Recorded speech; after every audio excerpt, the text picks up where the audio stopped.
Looking to take this all the way home, but not without a serious fight.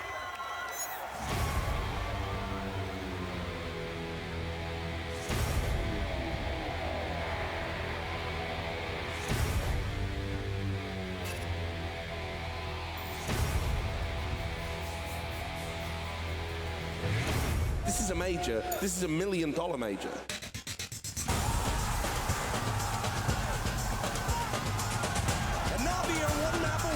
Returning to back-to-back majors. But that's it, Luminosity with a comeback from 15-10. I have no idea how they pulled that off. This is really good for Navi. Oh, what a jumping double from Cone! This might be done. How does he do this? That was something I'm never going to see ever again. Navi are in the grand final, the second straight time. And Luminosity will find themselves in the grand finals against Navi.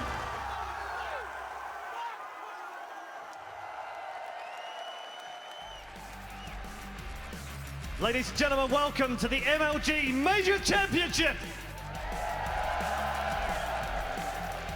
5 incredible days of Counter-Strike are behind us. There's been some intense action. And after it all is shaken out, only 2 teams are left standing. Welcome to Championship Sunday and the Grand Final!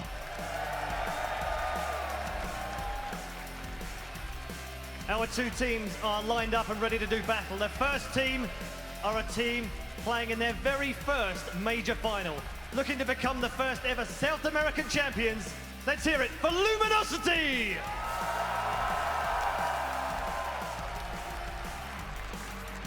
And their opponents appearing in their second consecutive major final, but also looking for their first title. Let's hear it for Navi!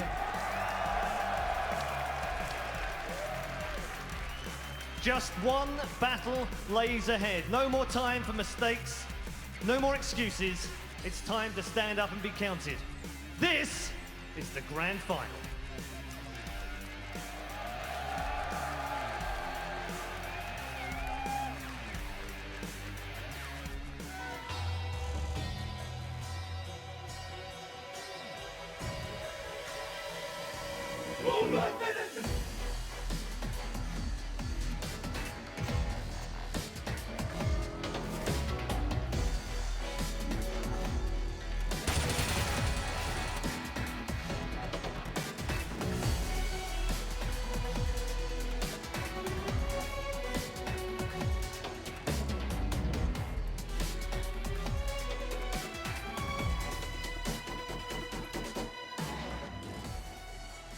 All right, folks, it is time. Red Eye has hyped up the stadium and hopefully hyped you up at home. I am Sir Scoots. I am joined here on the analyst desk with Richard Lewis, our friend Fifi, and Duncan Thorin Shields. Gentlemen, how are you? Are you ready?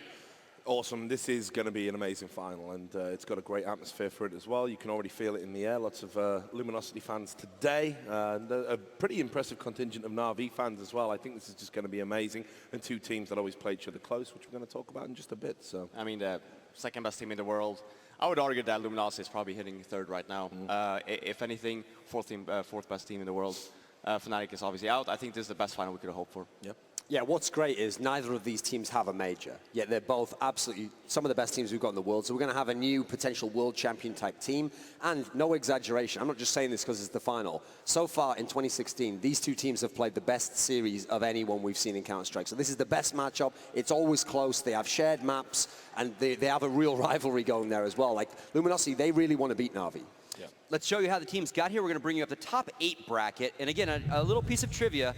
Navi has not dropped a map all tournament long. They didn't drop any maps in group play. They came straight out 2-0. And as you can see how they did here in the arena, 2-0s. Luminosity, slightly different run, but again, fairly solid in the MLG arena. They also went undefeated. They've only really dropped one map, right? And then the craziness of last night, again, some turnarounds that, again, we talked about it last night. We certainly can talk about it again today. For about 15 rounds, that was Liquid's game to win, and they just could not close it out. So, and I saw Fallen and his gang last night at dinner, and I literally had to just bow down to him. I'm like, not only like that's an exceptional in-game leader and kind of boss of a team that, regardless of who you're playing, when you get down that many rounds, to just pull yourself up by the bootstraps and, you know, did it twice, not just once, did it twice. And again, just amazing stuff by that entire team. Nothing to take away from Liquid, but they just could not close out the deal last night.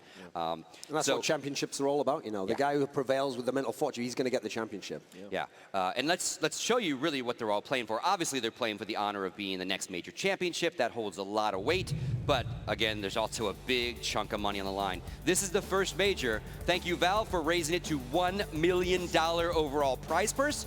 Love that. And that's a big jump. You have to keep in mind, the last 7 majors have only been $250,000 total prize purse. So this is a huge jump. So you can see right there, first place taking home $500,000. Second place, $150,000. You can see how the top 8 finished out below that. And then everybody else, the folks that didn't quite get in the stadium, still take home some money. They'll all take home $87.50. So again, everyone got paid, but again, big money, big trophy on the line. Big final for both these teams. Like you said, never been to the finals for Luminosity. Navi has been. They were there last time. They were there last year. Broken. Oh, heartbreaking loss. Again, some would say that they should have won that one. Let's talk about Navi, but before we talk about them, let's look at some stuff about Navi.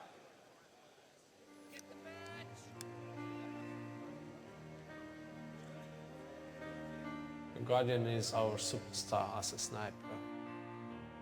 We all believe that he can beat anyone, anywhere, anytime. I am here with the best op on the planet, as a lot of people are saying around the venue today. If I would talk about the pressure I feel, it's not because of the titles, of being the best sniper or something, but because my team is relying on me a lot, and when I fail, it feels so bad. The thing that was holding Navi back was all the pressure was on Guardian's shoulders. He's one of the best players in the world, he's the best AWPer in the world, and who's going to step up and who's going to help him? One player playing amazingly won't beat the best teams in the world at a major. If you're playing a major final, you're probably playing another team that's like a top 10 team of all time. Inside, Sipix goes, he has to make the play, and Guardian just turns around. Guardian is a really good sniper. Probably he's the best in the world, but sometimes he's missing. It's normal. It used to just be about, will Guardian get a pick? Can we find somebody out of position and then maybe exploit it? Now what they do is they just control the map. They take over a part of the map and they patiently wait. He's not just a one-man army now. Now he's got Flamey, he's a rifler, so they've got 2 aspects. It's like a dual threat system there. All of the team right now are on point. Edward had an amazing performance against Astralis. So now the pressure's on to constantly innovate and evolve. Easy round there for Navi, not dropping a single frag. To be considered one of the best teams is pretty huge pressure for us, because we've never been that good like we are at the moment. They haven't quite ever lived up to their billing. They've come close. They were in the final of the last major and weren't able to close the deal. With Fnatic out of the picture, that's always kind of been their kryptonite. They've really got to step up and take this. It took a long time, a long road for us to get here. I think we are ready to crush every single team at this event. It's like they have piece by piece put together this crazy machine now. Yeah, I'd say that they're the hardest team in the world to beat. We want to win it, but we want to win it as team and as champions. Navi are in the grand final, the second straight time.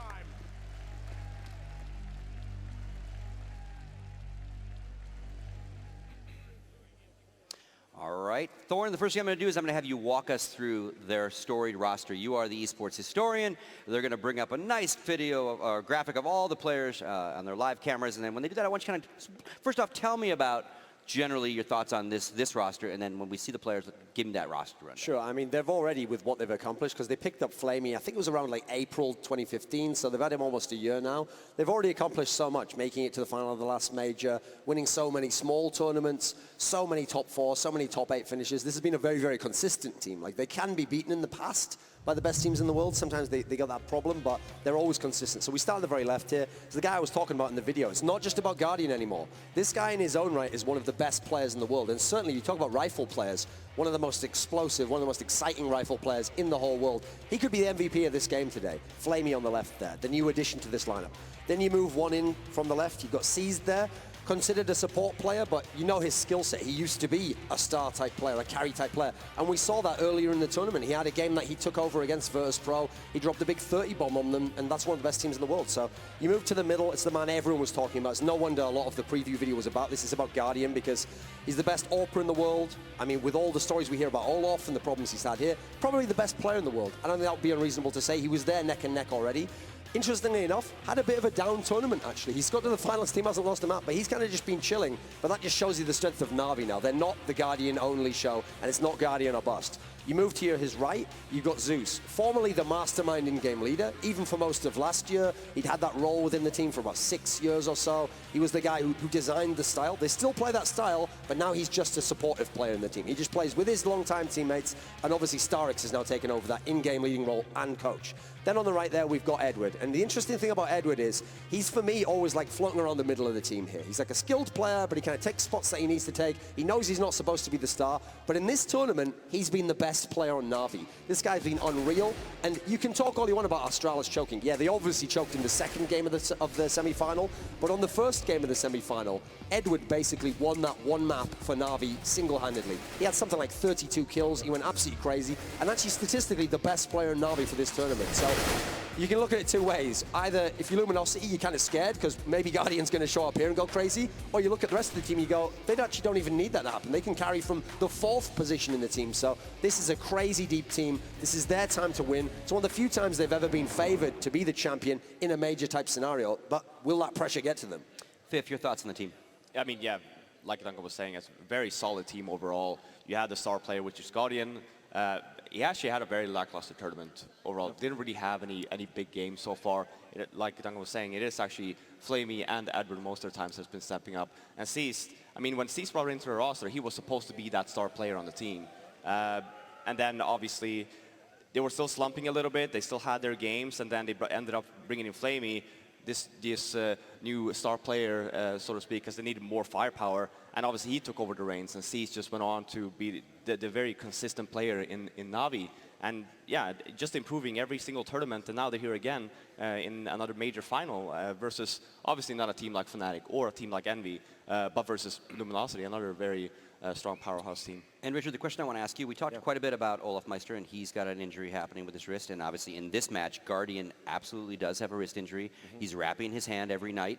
And so, you know, your thoughts on, you know, we talked briefly about how as we get more and more like sports and these guys are training so long, like we have different set of possible injuries, but this is a major concern for, it could be, some of these injuries could be career-ending, so to speak. I know. I think a lot of people don't actually take this as seriously as it should be. These people practice, you know, professional players practice an immense amount of time.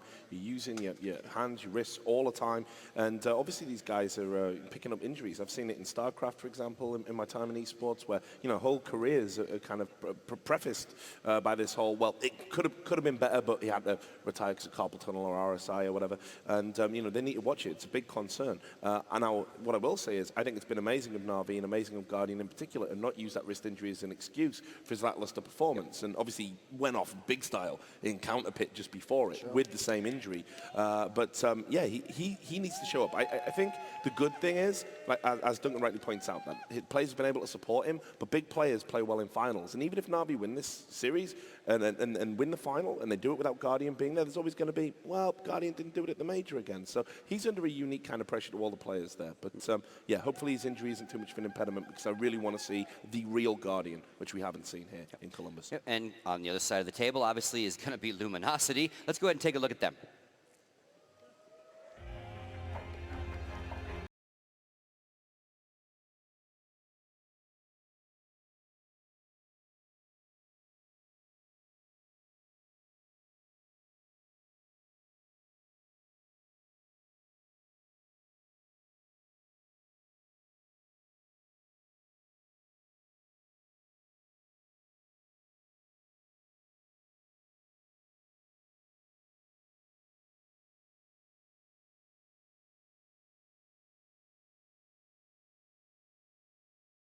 close to finals, but falling just short, he made a very difficult decision to bring in new players. Gonna hit the ground there as Cole. Oh, what a jumping double from Cole!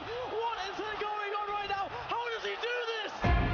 I think every single roster change we did had a reason. We have been amazing after tackling FNX joining the team, and we had a very good performance, better performance after Code Zero joined us as well. Cole Zero, what a find. This is a player that had been sort of talked about a lot before he made the move to Luminosity, but I don't think anyone was particularly sold on just how good he was going to be. He brings us the most crazy firepower we haven't seen. Like, Code Zero is insane. He's like a soldier. You send him to the war and he comes back like a hero. FNX brings a lot of experience. He's a guy that takes a lot of initiative, so it's good to have someone who takes his own choice in game. To be good takes dedication. What FNX has is extraordinary. I mean, Luminosity continues to lead the way in terms of strategy, so it's very unique because the best in-game leaders in the world in Counter-Strike have, throughout all of history, been from Europe. The idea that a South American guy could actually be the best tactician in the whole world is actually like revolutionary in itself. The fact that he is this kind of courageous and bold character, but he's expressing his opinion, that passes over to his tactics.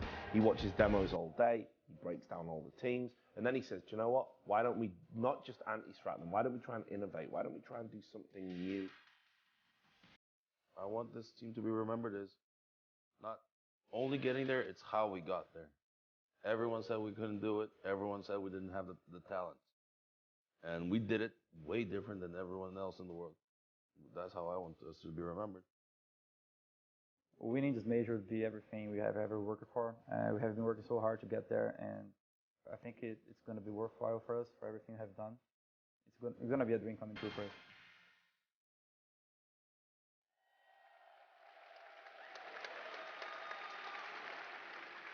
There you have it, folks. And again, I don't think you can nod enough to Fallen. Not only what he has done with this team, what he does with any of his players around him, and what he has done for the Brazilian scene. I mean, you called him a godfather in the video, and again, he's the godfather. He's the patron saint. He is the king, the president, whatever you want to call it, of Counter-Strike in that country. And he's just an amazing ambassador. You know, I don't even know how to allocates for the guy. So let's talk about him a little bit. Starting with you, give me again Luminosity breakdown. Yeah, I mean, if you wanted to set the overall storyline, the overarching theme here, it should be, okay, Na'Vi, they've been there before, but they never made it, and they've gradually been working their way up. Luminosity, no one even expected them to be here now.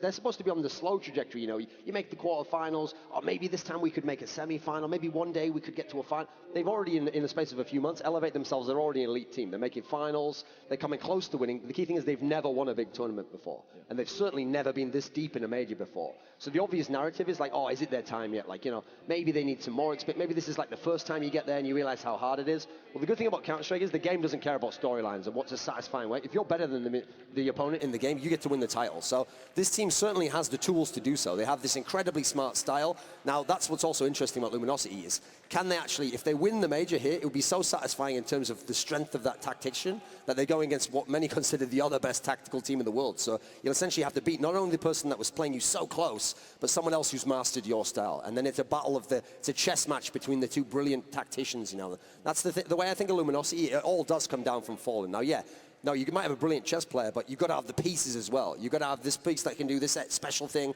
FNX can win the clutches, all that experience. You've got to have Fur, who's got that history as the entry fragger. You've got to obviously have Fallen himself. He's now taken over the AWPing role, and he's very good at getting those quick picks in that scenario. And then how can you not mention Cold Zero? Not only was he sensational in the game yesterday, but this is a guy who's so consistent with his game. And he's got kind of an all-round game as well. And so you can see, he said in the video there, like every roster move they made, basically the success only increased afterwards. And that's the thing. The shrewd captain, it's like he didn't just recruit the best players. He recruited the best player for what position they wanted to play. We're going to come back to the rosters because those guys are obviously not at their seats. They're standing up, getting their huddle. Richard, kind of walk us through what you noticed this weekend with these guys. Well, look, all week, I should say. Luminosity have put on a bit of a masterclass in sort of how to grind through tournaments here. It hasn't necessarily been the most polished Counter-Strike. What they've been doing is they've been playing within themselves. They've been making these interesting vetoes that we've talked about. And again, just in terms of what happened with the Team Liquid game you're seeing on your screen right now, it's one of the all-time great comebacks. I mean, this literally could have been a 2-0 to Team Liquid. It was there. there for them. They threw away something like 14, 15 match points across the 2 maps. So for them to just be able to grind that out, that strength of character, and again, you're talking about Fallen, that strength of character, that courage, that courageousness, that all comes from him. He's actually, you're talking about how, you know, if you want to play chess, you've got to have all the pieces. Well, he went out and got the pieces. I mean, he replaced 2 players that he had a great history with, a great rapport with. He wasn't afraid to make those hard decisions because he knew Luminosity were falling short, and now he's given them this extra ingredient, and this is why they're in a great position to make history by winning this major here. It all stems from him. And Fifth, what has stood out for you this week with watching Luminosity? I mean, Luminosity is one of my favorite teams to watch right now. They're so exciting to watch. Fallen does a great job in general, just making sure that all the players on his team is making good decisions. Coming into, I mean, yesterday, people were complaining, oh, they didn't really look that good versus Liquid. Keep in mind, they had a very tough game versus VP the same day, only had a few hours of break, and then coming into the Liquid game. That takes a lot of mental fortitude coming in, and especially being in the deficit that they were versus Liquid on both of the maps, coming back. And I mean, I don't think we've ever seen that in a major before, being able to come back from such a deficit. So overall, I think they match very well with Navi in terms of playstyle, but I think obviously Fallen puts in a lot of work and a lot of effort in making sure that he is the one that that's in the driver's seat. And again, your thoughts, before I get you to do the roster stuff, just your thoughts on how they played this week.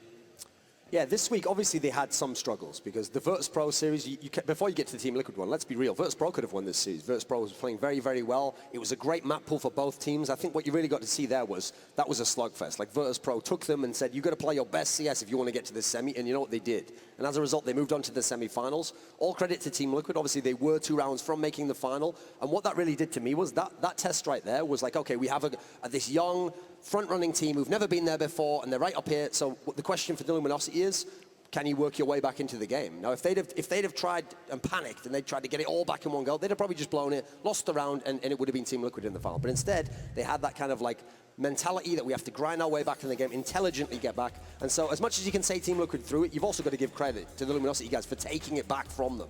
Now, in terms of the roster here, so on the left, we've got Fur. Before coldzera joined, he was the original star of the team. Amazing entry fragger, and he has been moving more back into that role. He's been having some issues at this tournament, but Katowice, the tournament a couple of tournaments ago, he's very, very good, so we still know he's got it in him. Next to him is FNX, really, really old school player. He actually won what was the equivalent of the World Championship for Counter-Strike 10 years ago, ESWC 2006, with a totally different lineup. So he's a veteran, but now he's not that explosive rifler. Now he's this clutch master. In the middle, there we go, the brain of the team, Fallen. He also, by the way, just to give credit, he works with Zeus as well, and they have kind of a great dynamic duo aspect going on in terms of analyzing the demos, giving advice to each other, thinking thoughts through. But in his own right, a very good AWPer as well. Now, he's not the Guardian-style AWPer who holds one angle. Instead, he tried to create situations on the map. He tries to get information and maybe get a pick. So quite a unique AWPer, but certainly one of the best in the world. Very fast firing speed. To his right is, for me, the true star of the team. It's coldzera, one of the best players in the world. A guy who actually, interestingly, yeah, he's known as this really stable rifler who just grinds you down one by one by one. But on CT sides, you'll see him AWPing as well. You obviously saw him with the crazy no-scopes, but he's more of a standard style of AWPer who just chooses it so you can lock that one spot down. And then to his right is Taco, and he's the guy where when he came into this lineup, you bring him back FNX to pro-level play. Everyone knows that guy's a legend. Everyone knows he was a world champion. But Taco came in, and this is a guy where they were like, was that the right move? Should it have been one roster move instead? And he played quite poorly for his first few tournaments. Yeah. But then IEM Katowice, where actually coldzera, their star, kind of didn't come up big for them. The reason they were in the final was partly due to Taco. He had games where he was getting 30-plus kills. In this tournament, his form's gone up as well. So overall, it seems like he's gotten over whatever those issues were, or they've integrated him better into the team. Maybe they had to put him in different spots or put him playing with a different player. And now he's playing the best Counter-Strike he's played. So at the moment, the whole team's on quite a big high. I mean, essentially, aside from Guardian's wrist injuries, what I think is great about the two teams we've got in the final is they're both in incredible form. Neither's had a really big slump period or a dip or anything like that, whereas some of the other great teams obviously have been a bit up and down or they lost a key match here. So for me, it feels like both are at peak level almost. And now we're just going to see who actually gets to be the world champion. All right. Thank you, gentlemen. Before we finish and get into the picks and the bans and all that good stuff before the match starts, let's check in with our casters and see what they think of the matchup. This time, bringing you the grand finals. Of course, you can see them now. Anders, Moses, and Semler. Gentlemen, what do you think? Wow, well, Scott, I mean, this is going to be one for the history books, I think. One of the closest matchups possible, and I think for the first time in a long time, I'm just a little bit nervous actually going into this game. I don't know what to expect, but you guys covered almost everything. I do have a plan in mind, something I've been thinking about for a long time, and I think this is the perfect place to do it. So I hope you guys in the crowd are ready and sort of want to follow up on this. You guys know when we're in a 1v2, 1v3, anything like that or above, we call that a clutch situation. I want you guys to chant with me. Just go clutch and clap your hands quick, and we can see if we can get that chant going when we're in a really tight situation. So please, come on, follow with me. Clutch, clutch, clutch, clutch, clutch, clutch, clutch, clutch, clutch, clutch. Yeah, all right.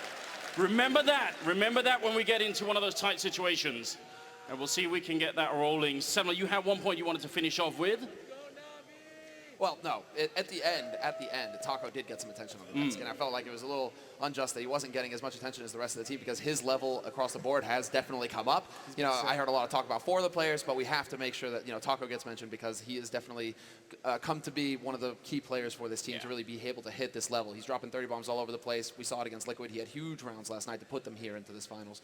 And so, you know, just wanted to make sure Taco, you know, getting his love. Was any last thoughts on this matchup before we start? Just hyped up for this crowd. It's been fantastic all week and weekend. Expect much of the same here tonight.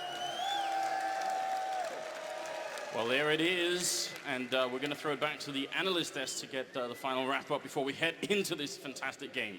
Don't body me. Don't body me. Thank you very much, gentlemen. Anders, you are a brave man. I tried to talk to the crowd last night. It didn't work out so well for me, so I'm very glad that you tried it again. So I was half expecting Moses to pick Team Liquid was going to win or something. You know? Oh, we had to get a little banter in. All right, so our last talking point is a big one. And Richard, you're going to kind of steer us through this one. Yeah. These guys have met 11 times, 11 maps so far, and it couldn't be closer. Walk us through how tight these two teams play each other. This is why it's one of the great rivalries. So stylistically, they're very similar in that they have this slow, tactical, methodical approach, but they've got explosive players to augment that. But they've played 11 maps. Na'Vi have 5. Luminosity have 6. Now, the really interesting stat is that they've played 332 rounds in total, and they've got 166 each. So it's right down the middle. You know, you cannot separate these two teams. And of course, they played that amazing series in Katowice. That overpass game was ridiculous. It's one of the best that we've seen. And yeah, just that was an overtime victory on that map. So I mean, these guys always play each other incredibly close. Your thoughts on this legendary matchup right now in the sense of, I mean, 166 rounds each. Yeah. Couldn't be even. And again, shout out to Lurpus. Big article breaking this all down. I do have a challenge, Tommy, for you. Can you tweet me CT and T sides on that breakdown? See how even that is. Yeah, I mean, both teams have solid vetoes as well. They always, Na'Vi always bans cash.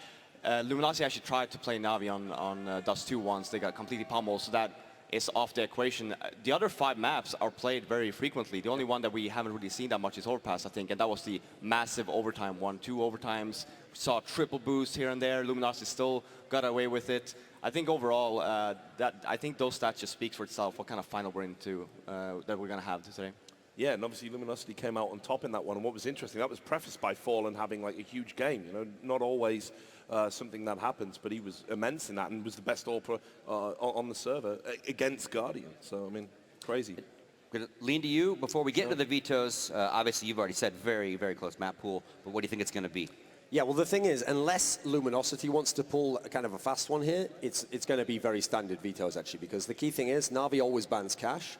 And if you look at the way Luminosity obviously had this epic game against Team Liquid on cash, it's not their best map, but they can certainly play it. So Na'Vi literally does not play it ever. It's not that they just ban it against most people, they never play it. So it's almost certain to me Na'Vi will continue that pattern. Now here's where it gets interesting, because Luminosity should ban Dust 2. They barely ever play it. They're not very good on it. And I mean, I was trying to get my brain into a situation where I could say Astralis could win on Dust 2 against Na'Vi, because I was like, Na'Vi's amazing on it, but they don't play it very often. Yeah, that's because most people ban it against Na'Vi, and the reason why is because of what happened to Astralis yesterday. So Luminosity, for me, unless they've got some crazy plan, it would be suicide for them to allow Dust 2 through. So it should be a Dust 2 ban from Luminosity, as we so often see from them. But then, you've obviously got 5 maps left, and the key thing is they can play all 5. And the key thing, when you look at the strengths, okay, so Luminosity's statistical 2 best maps are Train and Overpass. Well, Na'Vi loves both of these maps. Overpass, not so much as frequently now, but then again, not a lot of teams play Overpass, but Train particularly, Na'Vi are unreal on that. So actually, as a result, Na'Vi, if they want, they can pick Train, thinking it's phenomenal for us, but that's also kind of playing into Luminosity. So, like was mentioned here by Fifth Lauren, when they met at the IM in the semi-finals, actually, Na'Vi decided, let's go with Overpass then, because that's kind of played a little bit less on the side. It's supposedly a very, very good map for the Luminosity guys, but they had all these trick boosts up their sleeves, so that's part of why I think they were picking that. So I'm not so sure they'll actually go with Overpass now, and they did lose that game, famously, to Luminosity in overtime, so I think they'll maybe veer away from that. So I'm thinking from the guys from Na'Vi, maybe a pick of something like, maybe not Train because that's so strong, so I'm thinking the trick pick here is Cobblestone. Because I think, yes, okay, remember yesterday when Luminosity played Cobblestone against VP, and we were saying, this hasn't been like the best map for them. In fact, it's going to be difficult. Well, we were trying to theorize, maybe they have this new strategy, maybe they watched Na'Vi play it, and they took a lot from that. First of all, they watched Na'Vi play it, so they know Na'Vi's fantastic on it. That's a reason to stay away from it. Secondly, they didn't have a great T-side on that. It's only the CT side that got them through, and then they actually struggled towards the end, and VP was doing a comeback. So I think Cobblestone would be a very clever pick, a very shrewd pick from Na'Vi, and I think not only historically has it been the right pick, but Luminosity's third really good map, Inferno. So you always, if you can, as long as cash isn't there, which it never is against Na'Vi, and so we've got a Dust 2 ban. This is as we expect. So we're expecting the cash ban next for Na'Vi. As long as cash isn't available, and it never will be when you play Na'Vi, the next best map you can have a chance to beat them on is Inferno. Astralis almost beat Na'Vi on Inferno yesterday. It took Edwards' 30-plus kill game to get a 16-14 win, and Na'Vi was 14-14 with a quasi-bye on the T side and was looking to lose that game. So I think in the past it's been a good pick. I think it's an intelligent pick for them right now, and I think, there we go, the cash ban as expected. So now, with the way it's going at the moment, presumably Luminosity picks first, so we're actually going to find out. They go with Mirage. So that's interesting because you would think to yourself, Na'Vi is one of the best teams of all time on Mirage. They are so fantastic. Now, Luminosity, this is what they made their name on. This is where they first got really good in Counter-Strike, was they were actually Mirage specialists. Now, admittedly, that was back when two of the same players played on the team. They've brought in different people since then, but they've never given up that Mirage. Now, the reason why I think it's bold, though, is because you have to remember, Mirage was the game they played against Team Liquid yesterday, so the demos that you're going to watch anyway if you're Na'Vi, or maybe we're watching live in person, are going to be the games against Team Liquid, and so they played that one, and that was where they had struggles. They were facing map point on that one, and if it wasn't for some amazing CT plays, they would have been they would have been onto a third map. So actually, Na'Vi goes with their own bold pick. They say, didn't work last time, you know, it's going to work this time. We're going to go with Overpass, even though you beat us on it at IEM, because, I mean, Na'Vi have always been good on this map. Ever since it was released, they were one of the teams who hunkered down and got into it. For me, the dream map now, for the third, would be Train, because then you've got a map that both teams are really strong on, both teams can certainly win, and then if you got to that third map, you don't want it to be like Inferno comes out and Na'Vi historically has had failures on that, and then Luminosity's favored.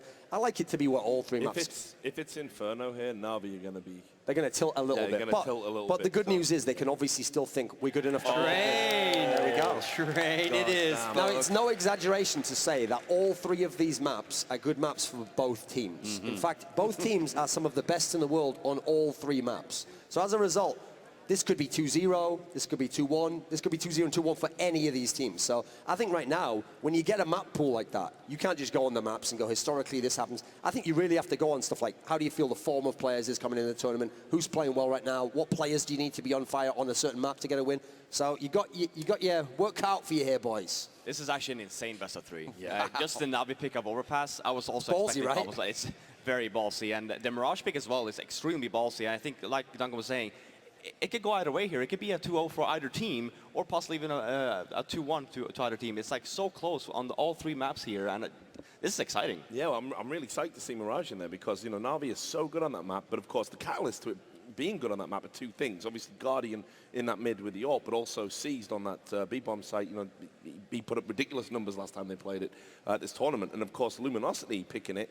Well, you struggled a little bit against Team Liquid of all things, and of course, they've got the benefit of hindsight, having watched that game, having a demo, so they've got stuff prepared for the final here. So Ballsy doesn't do it justice. I just wonder if there's some sort of mad psychological meta game going on here with these picks in the final. Here's what I think's happened here, and this is what I love about this for a final, is if it's a normal tournament and you're just trying to like just beat that guy and you don't think about the stage and the circumstances you're playing in, you might do what I said. You might pick, like Luminosity, pick Inferno. It's not our best map, but we know it's the weak map for Na'Vi. Oh, and then they go, oh, well, it's not our best map, but let's pick Cobblestone because we know it's not so great for them. So basically, you're just trying to pick your opponent's weakness, hope you do all right enough to win it. Instead, they basically said, I think we're better than you. These are our best maps. They're your best maps. Let's see who's the best on them. And ultimately, you want to see the best Counter-Strike to see who wins the World Championship. Yeah, it's just a hands-down brawl, isn't it? You know, that's what they're doing. Yeah, and you know, and Simple made a very valid point, and he wasn't insulting Fallen's team. In a way, he was actually insulting his own team. But if Luminosity gets down, if Luminosity gets down to Na'Vi like they did to Liquid, that door will not stay open that long. Like Na'Vi will not let that happen. No. So both sides obviously have to start out strong. But let's put you guys on the spot. Let's go with predictions, starting with you, Thorin. Sure. Well, I mean, after this map pool, we've got Mirage, we've got Overpass, we've got Train. In this one, just because they're so tight as maps, I think it's very difficult to say 2-0, because even if, say, the first map, say Luminosity's pick went shockingly to Na'Vi, they can certainly come back on the second map. It's going to be very hard to maintain the focus, so I won't do the 2-0 pick. I'm going to say 2-1 to Na'Vi. I hope it goes to Train. I think it should be fantastic. I think Na'Vi in this scenario is actually going to be the one who... I'm actually going to say they're going to reverse picks. I'm going to say Na'Vi wins Mirage. I'm going to say Luminosity gets Overpass, and we go to Train and Na'Vi takes Train, because they're the best Train T-side team I've ever seen on this version of the map, and that's exactly what you want going into a final, where you've got the standard CT side, and you're monsters on Train T. I think the Luminosity will win Mirage. I think somehow they have to, because I don't see them really winning Train versus Na'Vi. If they win Mirage, then I think Na'Vi, the reason why the Overpass pick came into play here was in that overtime, there was a lot of mistakes coming in from Na'Vi's side. They tried their best, they tried the triple boost, probably something they saved for the major, right? Still didn't happen. Coming in here, they're like, well, okay, we didn't really play to the best of our abilities on this map. Let's just straight up pick it here and let's win. I see Na'Vi winning that one, and then I also see Na'Vi winning Train. So I think it's going to be 2-1 to Na'Vi. Okay. And you, Richard? Yeah, it's really, really tough. I'm writing these down. Yeah. You're gonna hold me up. I'm gonna keep a record. Now, so far, like I did call Na'Vi to win the whole event, and I cannot deviate from that, having seen that veto there. But what I think is interesting is this Mirage pick. I don't know, Luminosity haven't really sold me on it, despite it being the map that helped make their name, and despite them being so good with 2 iterations of the roster. I think Na'Vi are phenomenal on Mirage. I think they're a really, really good team. And like I say, if Seized and Guardian show up on it, I don't even think Luminosity can win that one. This could. I'll call it. I'm going to go 2-0 in RV. I'm going to say it. I don't even think we get the C train. All right. You got some fans behind that pick as well, it sounds like. Or maybe something else is happening. Who knows, maybe. Something's happening. All right, so final thoughts on the matchup, gentlemen, before we get it started. I think if you had to say before the tournament, how would you construct the closest possible final, assuming both teams play up to form? This would be the maps, and this would be the 2 teams. So even though I think everyone here said Na'Vi, right? You said Na'Vi for fun. So we're all picking Na'Vi. That doesn't mean it's like some obvious pick here. We're doing that going off like gut feeling, analysis of the players' strength at the moment. Certainly Luminosity could win. As I said, Luminosity could win 2-0. They could take Mirage and Overpass. They're fantastic on those maps. So I just hope it's a brilliant Counter-Strike game. And I actually hope that we don't win in the scenario a bit like the semifinals, where it's like people are struggling and people are getting let down on certain rounds, and then someone wins a round by something fluky. I just want to see both teams at the peak level go head-to-head, and then the best team win, whoever that may be. Yeah, for me, I mean, I think just keep an eye out on the 2 uppers in either team, Fallen and Guardian. I think that they're going to have massive games. Yep, stage is set for one of the great finals of Counter-Strike tournaments. I can't wait. I hope it actually goes to third maps. I hope my prediction's wrong. All right, thank you, gentlemen. That's going to do it for our segment. When we come back here, we're going to start map 1 of our grand finals here at the MLG Major Championships. And again, Anders, Semler, and Moses are going to bring you all the action.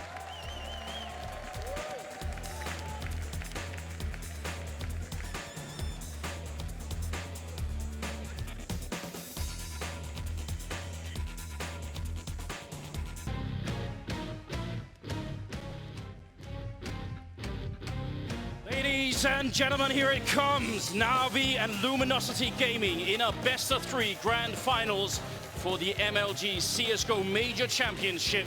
We have finally made it here, and it's been a very long path to get us all the way here, and you already get what this is all about. These 2 teams might be one of the best matchups we have in Counter-Strike right now. There was some doubt going on the analyst desk. I want to hear your opinion on it here.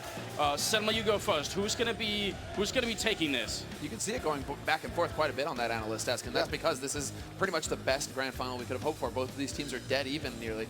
I mean, I'm going to say that Na'Vi win, but it's going to be like, 60-40%. Like it's not a clear-cut victory here. And we don't even have any time for analysis on our side. We're getting right into the match, so let's go ahead and do our job, fellas. Yeah, This is a pretty quick start as well. They're just instantly taken up in B apartments, running a couple of people on the pass for some mid-control here. Guardian looking for an opening, very aggressive here, trying to put Luminosity on the back foot already. Guardian trying to push up there, a bit of a dangerous fight. It's going to be Seized to pick up the first kill there, taking out Taco, so that leaves in a 4-on-5. Oh, wow, they aren't even backing off Na'Vi. They're still willing to take the fight. Flash in, and it's a bit too late. Fallen decides to just go jumping in with the burst block, and Guardian's going to be able to take him out. Seized, gets caught on the window, but he rotates off as well, and Edward's there to back him. Zeus, it's just a total fist fight that's happening up in the apartments right now. Na'Vi, they refuse to give up this bomb site to Luminosity. Because of the aggression of where they've taken this fight, it's allowed so much rotation to come in. Luminosity can't regain this map control. They're now over here and they're just stuck in these halls. They know they're surrounded. There's not really too many options available to them at this point. No, this is going to have to come down to Na'Vi making a big mistake, and that could be one of them there. Seized walking right into the Glock shot. Fur going to be able to pick up a second kill of the round for himself. FNX is the only, there's got to be the candidate here. He's also very good in the clutch, so we got to see if he can actually make this work. He's got the Glock surely, but they only have one flashbang to set this up with. And first in the back line here, going to be popped on over, and it actually works quite well on Zeus, at least forces him back a bit. Now just 28 seconds left, and Edward looking for a bit of a click. Fur picking up a third kill. This is somehow slipping out of Na'Vi's hand, even though they were in a fantastic position. But there's still an HE grenade on Edward. It's going to go wider. Fur, he's still alive here. FNX doing more. Fur landing a quad kill. He's finally going to be going down, and now FNX, he's got all the chance in the world here, trying to see if he can fight it, or Flamey coming through. Double kill for him, saves the round for Na'Vi.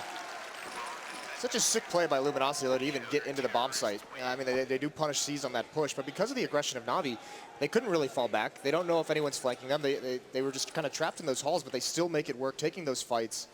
And that bomb plan is almost, I mean, almost winning that round, but that bomb plan is just huge. That's exactly what they could have done in that situation. Luminosity just did a very good job of slowing down the game. Na'Vi, they had all the momentum going their way. They had control of the situation. Had they just kind of committed to it for an FNX, they would have run into a fired up Na'Vi ready to hit the shots. The fact that they ran down that clock so much allowed for Na'Vi to cool off, and then Fur obviously just goes ham in the clock. I mean, he actually manages to make it possible for it to be that 1v1. So huge play from Fur to start things off already. But Na'Vi, as you guys can see, nearly full rifles across the board. And they aren't even cheating too much with the SMGs. It's only Edward going for one. I'm wondering if Na'Vi didn't have a conversation before this game started saying, let's come out, you know, just swinging. Let's make sure that we're super aggressive. And maybe that's why Seized thought, I'm going to keep going, because this was our game plan, you know, just keep pushing on, keep putting on the pressure, and it did almost cost them here. But this time Na'Vi not having any issues cleaning up against this this pistol round. Yeah, they're doing a fine job. Yeah, they did kind of seem like they, even yesterday in the semis against Astralis, they seemed like they had this mindset where it's like they're known as the much more slow-paced, calculated team, you know, letting the clock wind down before they make their move. But against Astralis, and even here, this early aggression, maybe believing that it's going to try and catch some of their opponents off guard by just getting hyper-aggressive in the early portions of these rounds. Yeah, both of these teams are known for their slow pace, their tactical approach to the game. It's not so much rush out of them. It's much more about map control and then executing a clean strat once they figured out where they want to go. But the chant has begun, and it's the first buy round coming in here for Luminosity. Fallen, he had just enough money for that AWP with the Kevlar to go with it. 4 rifles picked up, very light on the nades, and Flamey, he's actually going to get the dunk shot in. Guardian gets tagged down at 22. And it's just tit for tat so far. They're so low on Na'Vi. If Luminosity can catch Flamey or Guardian out of position, this could go their way still.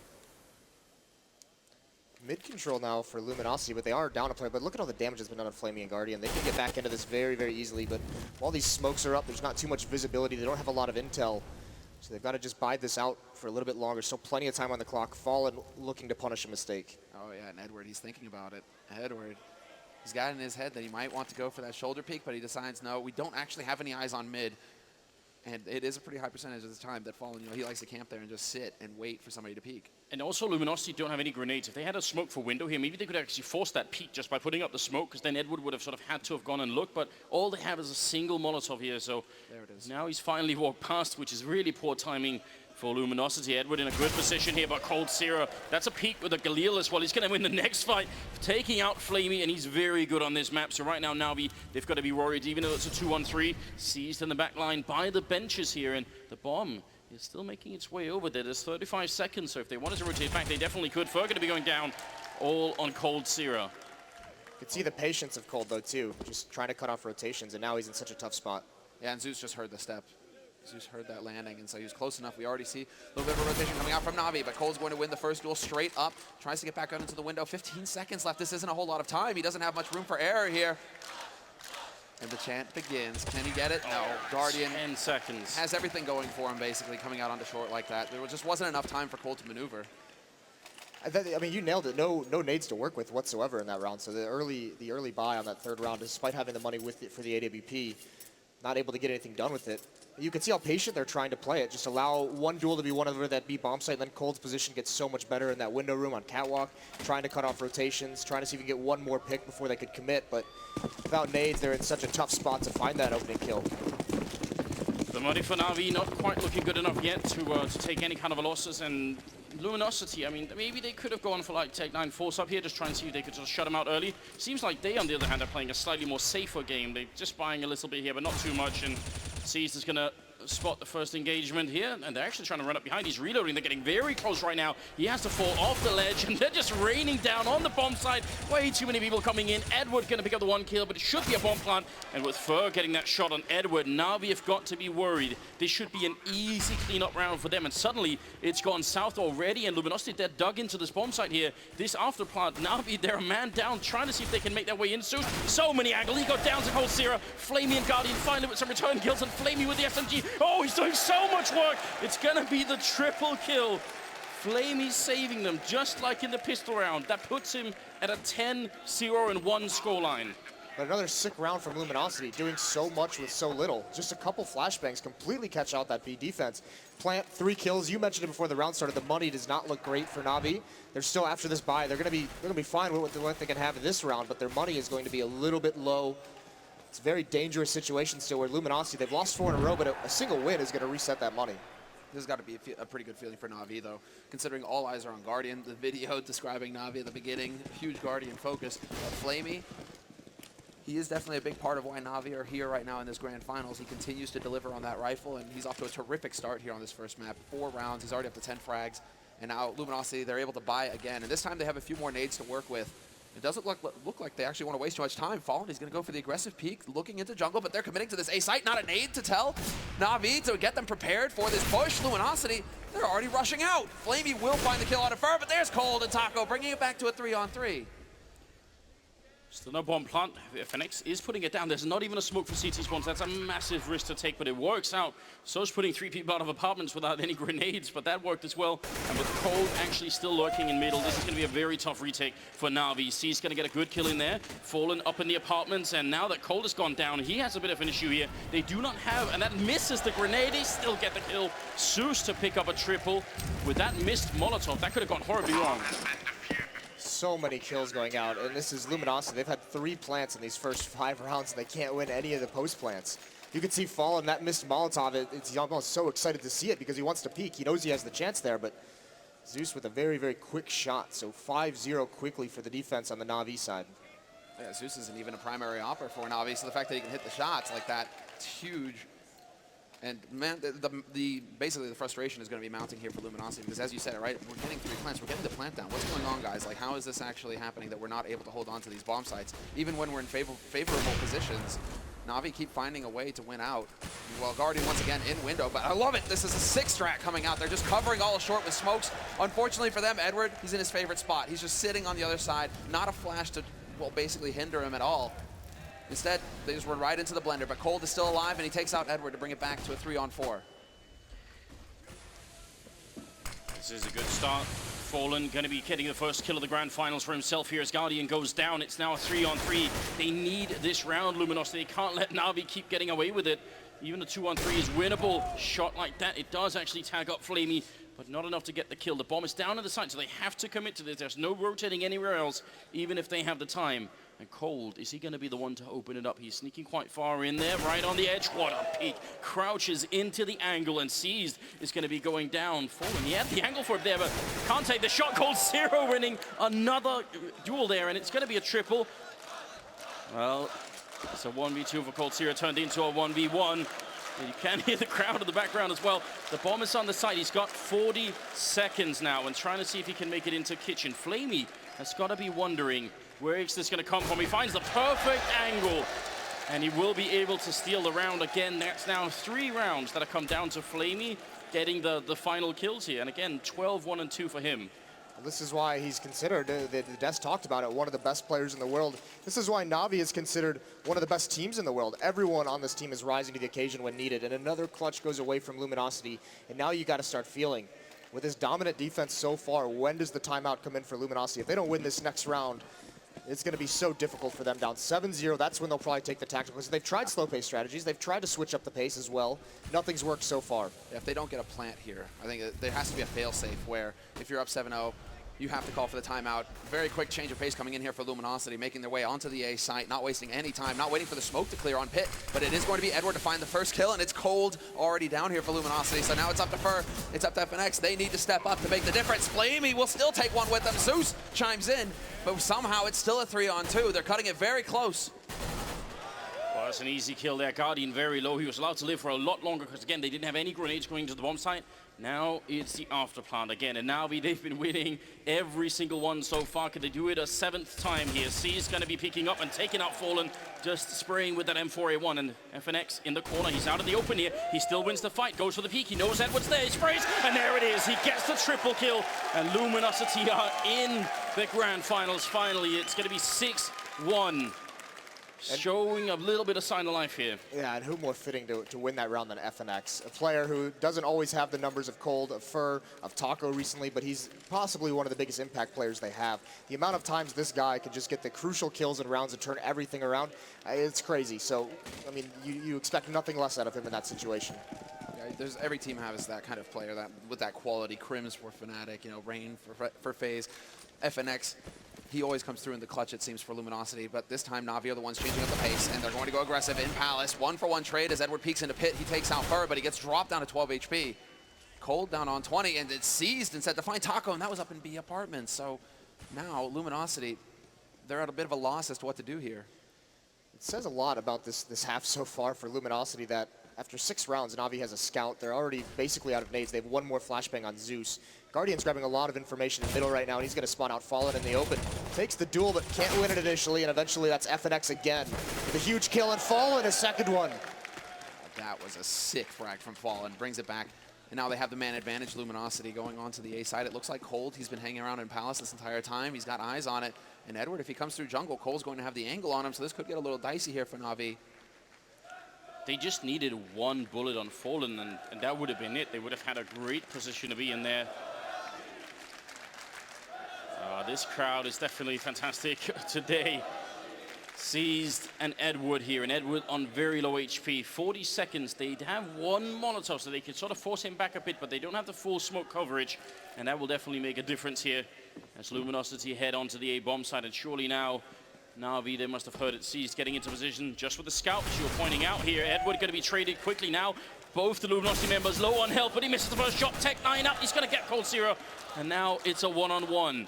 With just 17 seconds, and people are getting the chant going. Fallen, he has to pick up the bomb. He's got 10 seconds. He can't play this game for too much longer. Otherwise, Seized is going to be able to run up close, pick up the bomb, and just get the kill. Jumping once with the scout. That's going to be enough. He's behind the boxes. Seized. Is he going to risk it? He gets closer instead. 1 second to get that plant, and now Seized. A bullet for either player is all that's going to make the difference here. Fallen hiding behind the boxes. They need that second round. Luminosity is going to reset them, and there it is. The captain of the Brazilian team picking up a second kill for himself, and that'll make it 6-2. Playing such a dangerous game, and actually Luminosity that round, late stages of that round, they play it so smart. Fallen incredibly low is the first one to come up A ramp. He's there. If he gets hit by any bullet, he dies, but that'll at least get the information over to his teammates of where he peak from Palace for. He doesn't end up falling, and he wins the round. So close. He played that so patiently with only a few seconds left on that plant.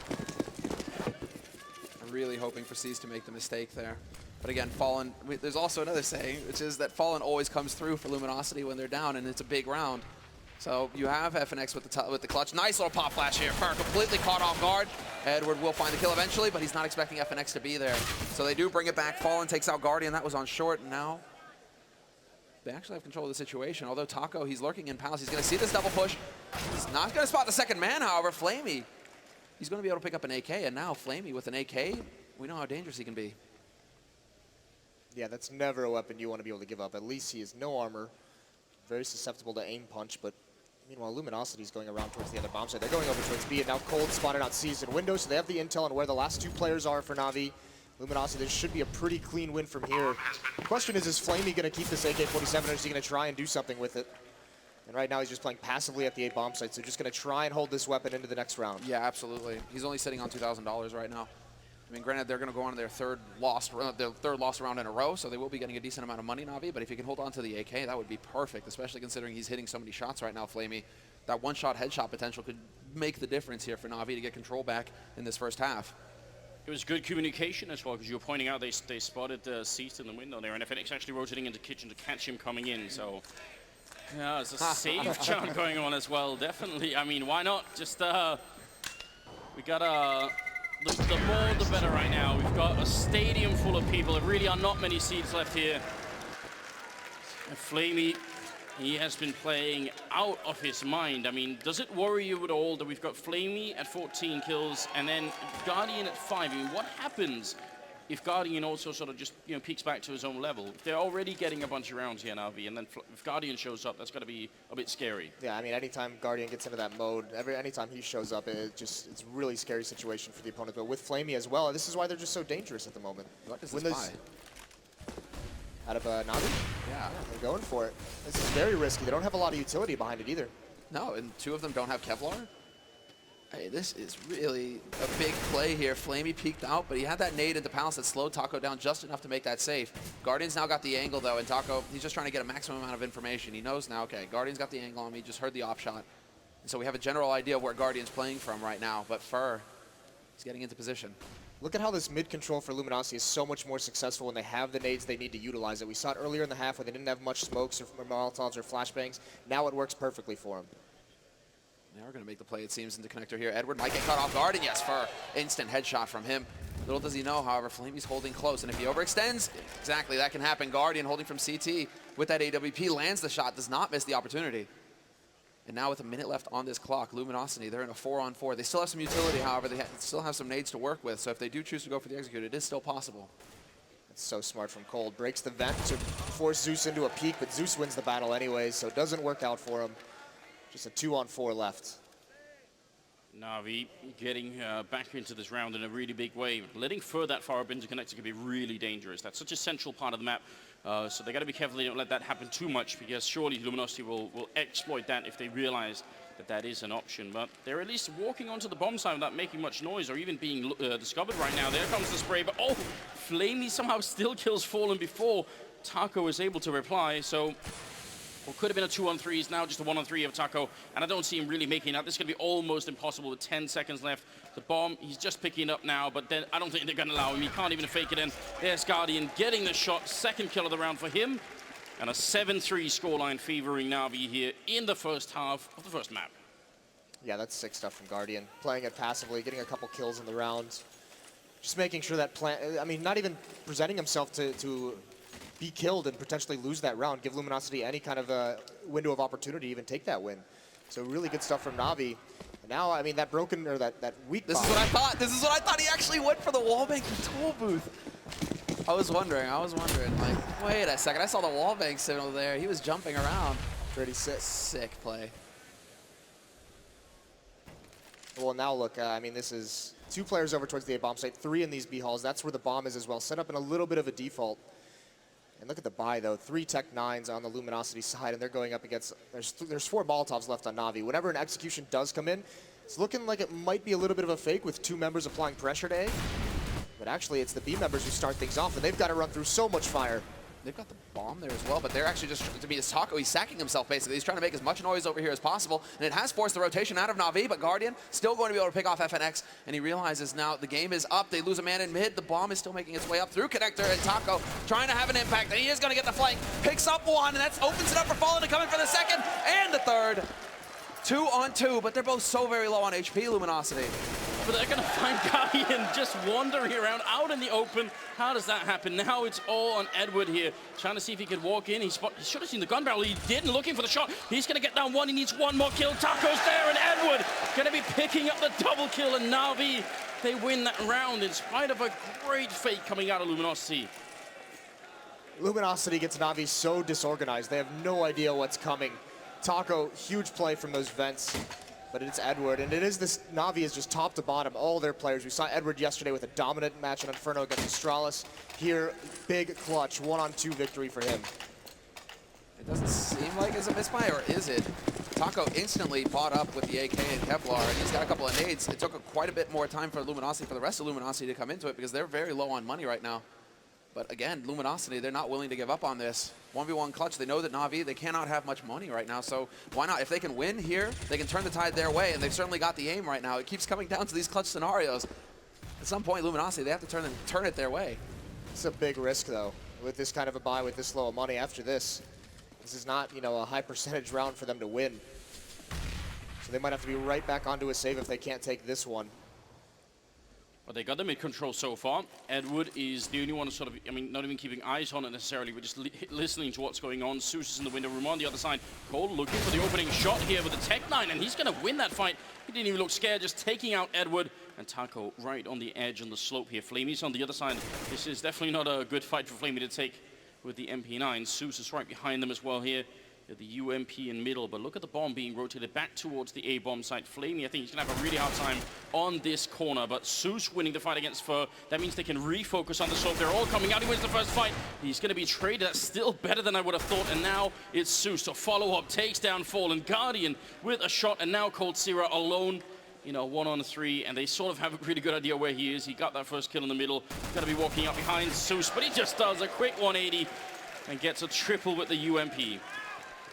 LG with that buy, they're trying to break the money of Na'Vi, because you could see a couple SMGs were out there trying to keep that money low, so if they do end up winning one of these rounds at the end, they can string some together against just pistols, but it's not working out for them, and then this is the punish for that kind of a risk.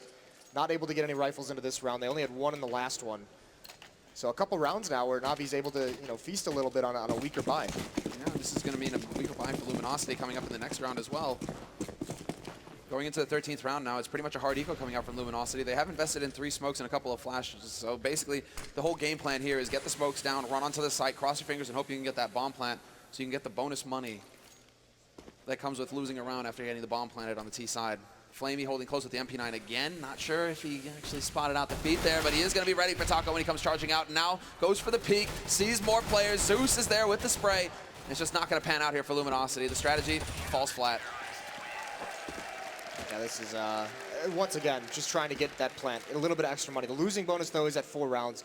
They're going to be able to buy up, although it might be a little bit sketchy if they want to put an AWP on Fallen. I don't know if we'll be able to have armor. So, yeah, they just go straight into the 5 AKs. They have all the Molotovs. They have all the smokes they can need for any kind of an execution.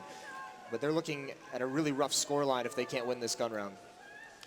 And unlike in sort of previously in this half, they don't have the option any longer of sort of winning around and enforcing an eco. Right now, we've just survived with 3, then now 4 members alive, so their economy is looking quite good going into the 15th round, no matter what LG do here. But they're trying to get really, really quickly up onto the catwalk, into the B-bomb site. Seized the one holding here, and he picks up a kill early on. That's going to buy so much time. Seized with a really good hold so far. He's going to peek again and takes a second kill. Cold Zero going down. Seized now coming into the game, and that's a third.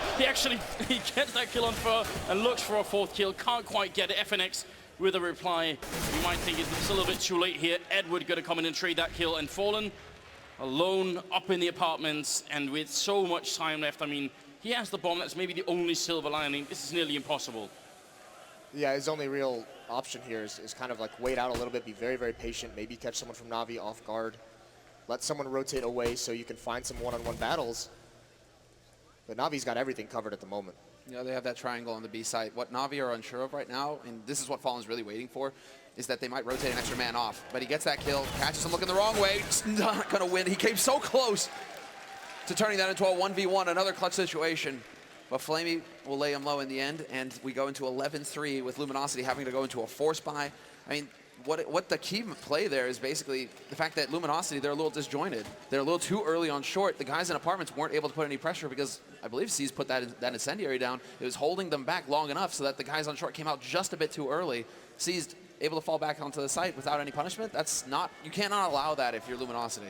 Yeah, his mobility was so good, and there was so much utility. There were so many nades on Luminosity, but C's wasn't pressured by anything, wasn't blind, didn't have any smokes in front of him, able to get a couple free kills from range.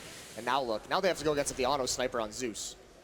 I mean, if you look at the setup of that last round, it looked like it was going to be great, but Su's going to be going down early on here. That was Galil from Fallen taking the entry frag. They need this fourth round desperately. Luminosity are very far behind in this map.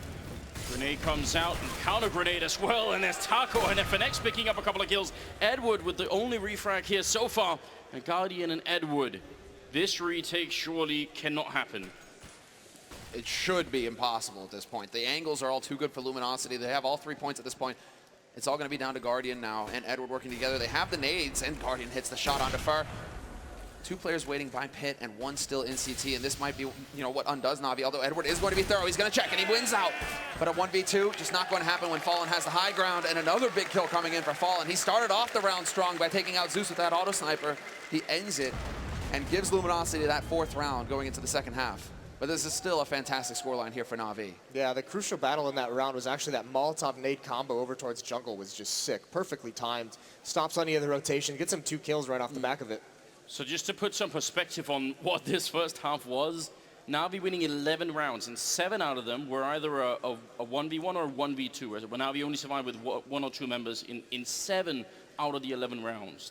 That should tell you something about just how close the Brazilian side got to getting a much, much better scoreline here. Well, even you look in the early stages, in the first 5, 6 rounds, how many plants there were. There were 3 of them. Over half of or about half the rounds were all plants, and not being able to win those post-plant situations. You'll remember it was that 3rd round or the 4th round when they had actually it was like a 4-on-2 when they it was a save for Luminosity, but still they had a massive advantage and not able to hold on, not able to set up any crossfires. But what a half from Flamey. He started this off so well with this pistol clutch, set the tone. And that's actually, he's playing against the man, Fur, who kind of dropped off. He got the quad kill in the pistol round. He tried to turn it back, but after that, he kind of just vanished. He ends the half with 6 kills, and he's one of the heavy hitters on Luminosity. Everybody on Na'Vi, they're all in double digits, but him and Taco kind of lagging behind here. So if Luminosity want to stand a chance, when both of these teams are so even in individual talent, in individual skill, if you have a couple of players who are lagging behind, that's just not going to cut it. Luminosity, they need all 5 to wake up here for the second half. It's going to have to be another sick comeback, just like what we saw last night. Sick, but depressing. Why you have to go there, Moses? Well, Puckett did it, so might as well. It's too late. All right. Should we just decide to delete that from our memories for a little bit? Yeah, I say let the past be the past. At least for a little bit. At least until the next episode of By the Numbers or something like that. Look, we are going to be heading into the second half here of the Grand Finals. It's still only the first map. So way too soon to really call anything, but you could tell that Na'Vi, as they have been all throughout this tournament, that they're playing out of their minds. And this was actually my worry. I was a bit scared that maybe they would be peaking too soon. You don't want to play your best games in the quarter and semifinals and then, have a really bad game in the grand finals. But that doesn't seem to be the case at all. So we're going to head into it here. Edward running into the middle, just controlling top mid for a little bit, and looks like a fairly aggressive hold on middle actually from Luminosity here. They want to see if they can fight this. That could be dangerous because Taco and Cold Zero, they're on the other side setting up for it, and Cold Zero shutting down Flamey. Flashbang comes out, but Na'Vi turn around for it. They're going to be trading effectively so far. Taco needs more kills. He's going to get a headshot. He's looking for one more. He's got 1 bullet left. He misses it. The knife is out. They're going to try and chase him down, and Seized going to be successful. So still a 2-on-3. And they just made all of the difference there. The fact that Taco and Cold were able to inflict so much damage. Edward, he's been whittled down to 40 HP coming up through mid as well. And he's sitting on the 7. So now with 1:10 left, what can Na'Vi do to actually try and turn it around here, Moses? Well, C's has no HP, so he's just staying in upper B, watching for a flank, watching for a push. The real playmaker has got to be Edward. He's in the position inside this window room. He's got to be able to come through the murder hole, go towards Fallen and Kitchen and Market. FNX is at the top mid, so Edward, he might not even expect that whatsoever, so he's got to be very, very careful. But C's just doesn't have the HP to make any kind of a play. Maybe Edward does. Yeah, there's the opening headshot at least to try and make that work. Fallen and Fur, they still have a lot of health left here to try and see if they can bring this round home. They don't currently have a kit picked up. That's why maybe the one silver lining I can think of for Na'Vi right now. They're going to get onto the site. And Fur is quite far away from the action as well. See if that defuse kit is going to make the big difference here in a 2v2. such low HP, it's all about the angles and catching somebody off guard. Fur is just now rotating over from that B site. He's going to walk by Edward's position. Fallen is going to be taking point, not even waiting for his teammate. He's actually just all out trying to find the info. Where are these guys playing from? There's the tap, and Seas doesn't even give it away. He's going to step up, and Fallen's going to catch him. Fur with the kill on Edward. Just not enough HP to really go for the big plays there, to get out into a long, drawn-out fight. They needed the instant headshots. Fallen just outplayed Seas so hard. Right on, just taps it and goes the opposite direction. Seas goes to check and realizes he's been fooled, so it's an easy kill, but Na'Vi gets the plant. Again, much like the first pistol round, that plant is like, that was the best they could have done. Look at the HPs in that, only take like 1 bullet each person. Look at Starix. Look at how animated he is right here. He's truly commanding this team right now. That's quite impressive. We have to give the 6-man credit. Same for Zeus over on Luminosity's side. I mean, sure, Fallen has much more, well, he is the in-game leader. Zeus is there to support him, but Starix is the one calling the shots for Na'Vi. Yeah, I mean, Thorin mentioned this concept, you know, a good chess player. I feel like the chess player there is probably Starix, but he's got some pretty good pieces on the board right now, and they are in an 11-5 lead, and they're going into the 17th round here. Some controlling underpass and Edward at top middle. If they can get a kill in here early on, that's going to put a little bit of stress, I think, on Luminosity's side. Yeah, controlled smokes in mid from Na'Vi, very coordinated. They want to get this control. Looks like they're boosting up in the window. That's going to be Guardian. There's one up in the vents and Fur. Swift execution. Yeah, ready and waiting for it, and there is no chance to reply. Flamey sees they're trying to make it happen. They are looking for the fight, but they are going to get caught out. Flamey dead in pit, and Zeus now having to rotate around. So they're just getting whittled down here, Na'Vi. They're down to 3 players. Luminosity still have all 5 alive, although they don't really have much utility to work with anymore. Luminosity to hold this off. Doesn't matter when you have the rifles and the advantage of range. That's the whole point. You're looking for those long-range fights, and you catch them out that way. Zeus has recovered a FAMAS, so we'll see if he can actually achieve anything here with it, but he's not going to manage it in the end. FNX. Seems like Luminosity are really coming alive here in this second half. They're winning all the duels flat out. Taco just assassinates Seas, and that's it. It's over.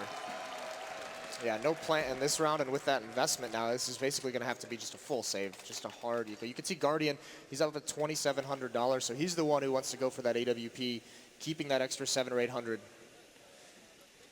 Well, we've got the 18th round that's going to be coming up, and you know, Moses, people are going to be blaming you if this comes into another comeback situation here, because you did bring it up. That's how it works. Well, thanks for calling me out on it. Yeah, you know. I think you've already had some good times this tournament, haven't you? What's that thing you said on the desk? Something about GG. Well,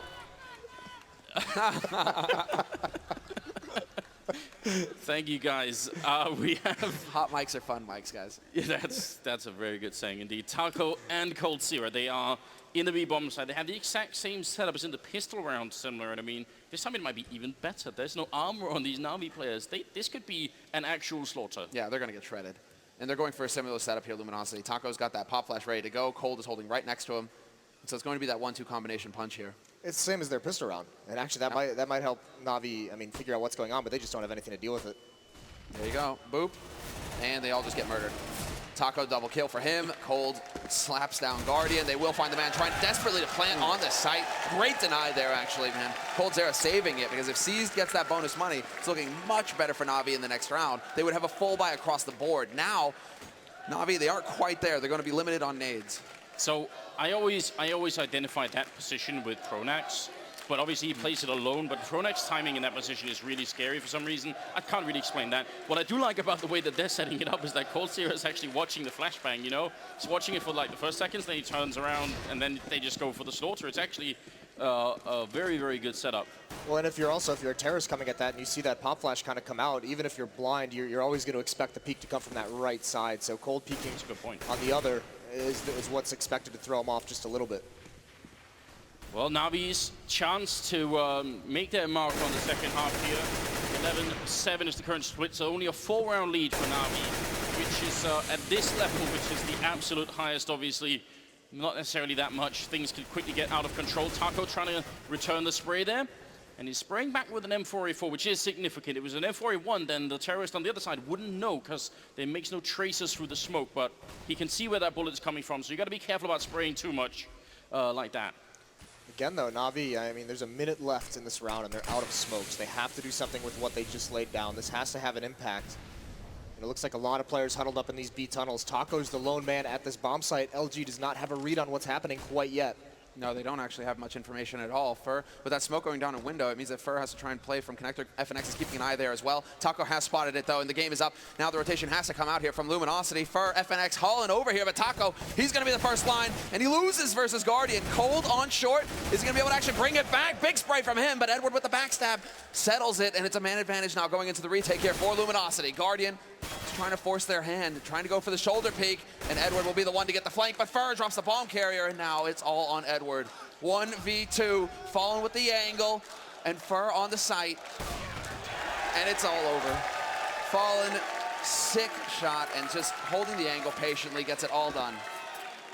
Wow, I mean, that was a bit scary, and I think I could be wrong, but I swear I saw Guardian killing one of his teammates in the middle of all of that.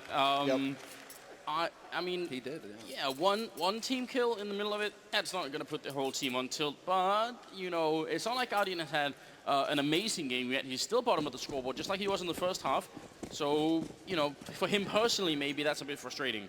That should end pretty soon because he's going to be able to have the AWP. The thing with their 2 buys that they've really had in this half so far is, you know, they've been not the greatest buys. They've been on low economy buys with very little utility. They can barely afford the rifles and all the smokes they'll need. So he hasn't gotten to the op yet. And the scary part now is Luminosity. They've got 2. Yeah, this is the frustrating thing from Na'Vi. They never really seem to prioritize Guardian. He's always willing to force up with his teammates. But this is, again, similar to what Luminosity were doing in their T side. Na'Vi, they just want to get this bomb plant happening, but FNX, he's only going to trade 1 for 1. That isn't quite good enough, but the rotation is going to come in here from Luminosity, and now all they have to do is be patient and wait for the smokes to clear and close in on Na'Vi after that. Yeah, that's got to be the game plan here. No reason to sacrifice yourself. All right, they get the bomb plan. That's not the end of the world here. Fallen picking up a kill, and Edward trying to get close with the tech line, but Taco there as the bodyguard, and they did exactly what you said, Summer. So I think that's some nice calm play from the CT side here. Keeping it cool. Yeah, especially with Taco rotating through CT spawn to assist Fallen with the M4 in case anyone, like we just saw, try to get close to that Tech 9. But this double op setup, we saw it yesterday against Liquid. This is what allowed Luminosity to claw back into that match. And again, they're playing from a deficit, but the first round with the double op setup, I mean, they look good. Now they have Guardian, though. This is where he needs to step up. This is where he needs to start having that big impact we know he can.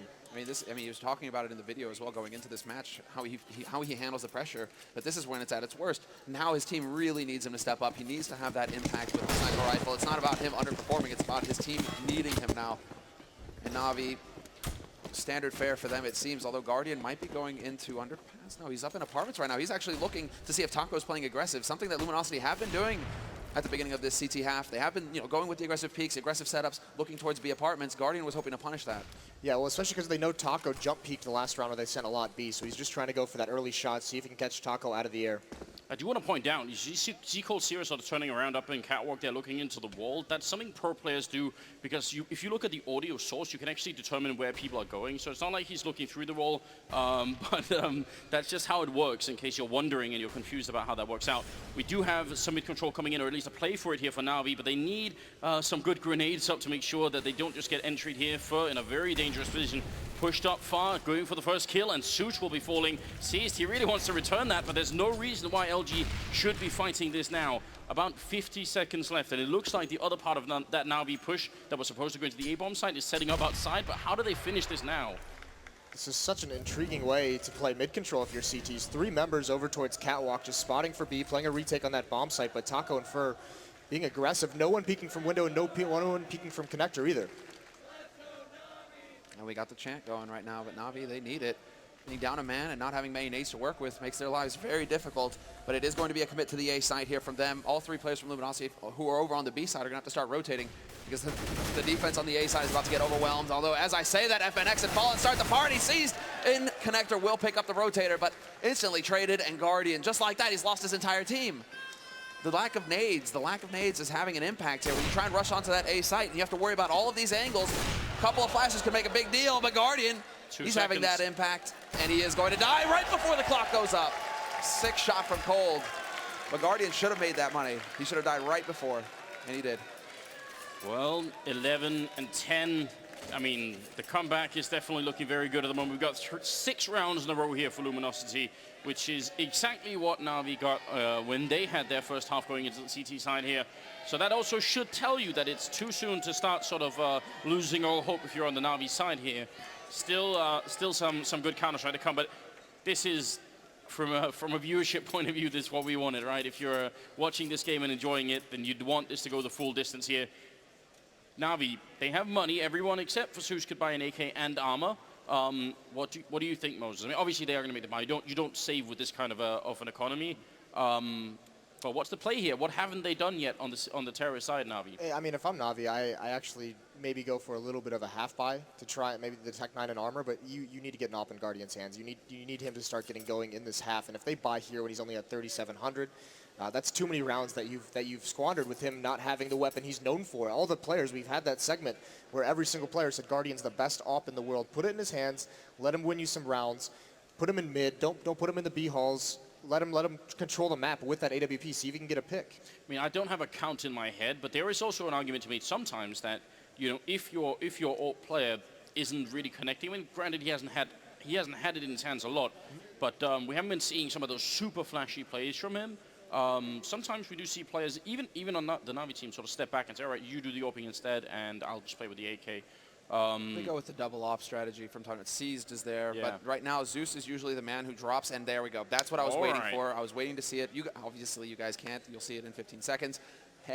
But I was curious to see if something, because it's the 3 stars basically who had the actual money. Seized, Flamey, and well, Edward wasn't quite able to get the AWP, but I was wondering who was going to go glass cannon out of Seized and Flamey. Who was going to actually drop that AWP for Guardian, make sure that he had the sniper rifle in this key round. Wow, so Seized sacrificing himself a lot for the team. The lack of armor means grenades, aim punch, and a whole lot of other things too. It's going to be lethal against those M4s as well. 1 bullet to the face and you're gone. Not if you have Kevlar and Helm. So we'll see. 22nd round is coming up here, and I mean, what a time to be watching Counter-Strike here. We just passed the 1.2 million viewership mark, I can tell, and we're just getting started. So keep tuning in, get your friends involved. This is, yeah, this is where everything begins. Taco. Oh, this is so cool. Change in pace. Time to take the fight to him. Taco, he peeks out. Oh, he thinks he's shooting from the wall, from the little room. He gets the angle wrong, and now Cold not able to trade. This might bait Na'Vi into it. This might get them thinking, wait, we actually have an advantage here, but Cold, he's actually going to step in. He's on the hunt, and he hits the shot. And again, that was Seized with no armor. If Taco had hit 1 bullet, he probably wins that fight immediately, but he just wasn't expecting it. Now, 4 versus 4. Cold Zero low on health, and also defending the B-bomb side entirely alone. And FNX and Fur, they're sort of stacked on top of each other over by the balcony at the A-bomb side. Everyone is actually miles away for this rotation. Yeah, this has got to be a sick read that they've seen in demos or something, because no one has even started moving towards the B-bomb side. It's just Cold there. He's down at 19 HP. He's got very little health to play with. It's got to be some sick shots if they end up going to that bomb site, but still, no one from Luminosity is even posturing to rotate. And look at the boost that's coming up as well from Guardian. That's not an angle that Cold could really expect. They even have grenades, and there's the shot. Guardian going to be going down. Cold Zero doing a very, very fine job at the moment. That flick not going to connect, and he will drop, making it a full 3-on-3 retake here. And LG, they can't let Na'Vi back into the game now. This will be the first round they'd win in the second half here.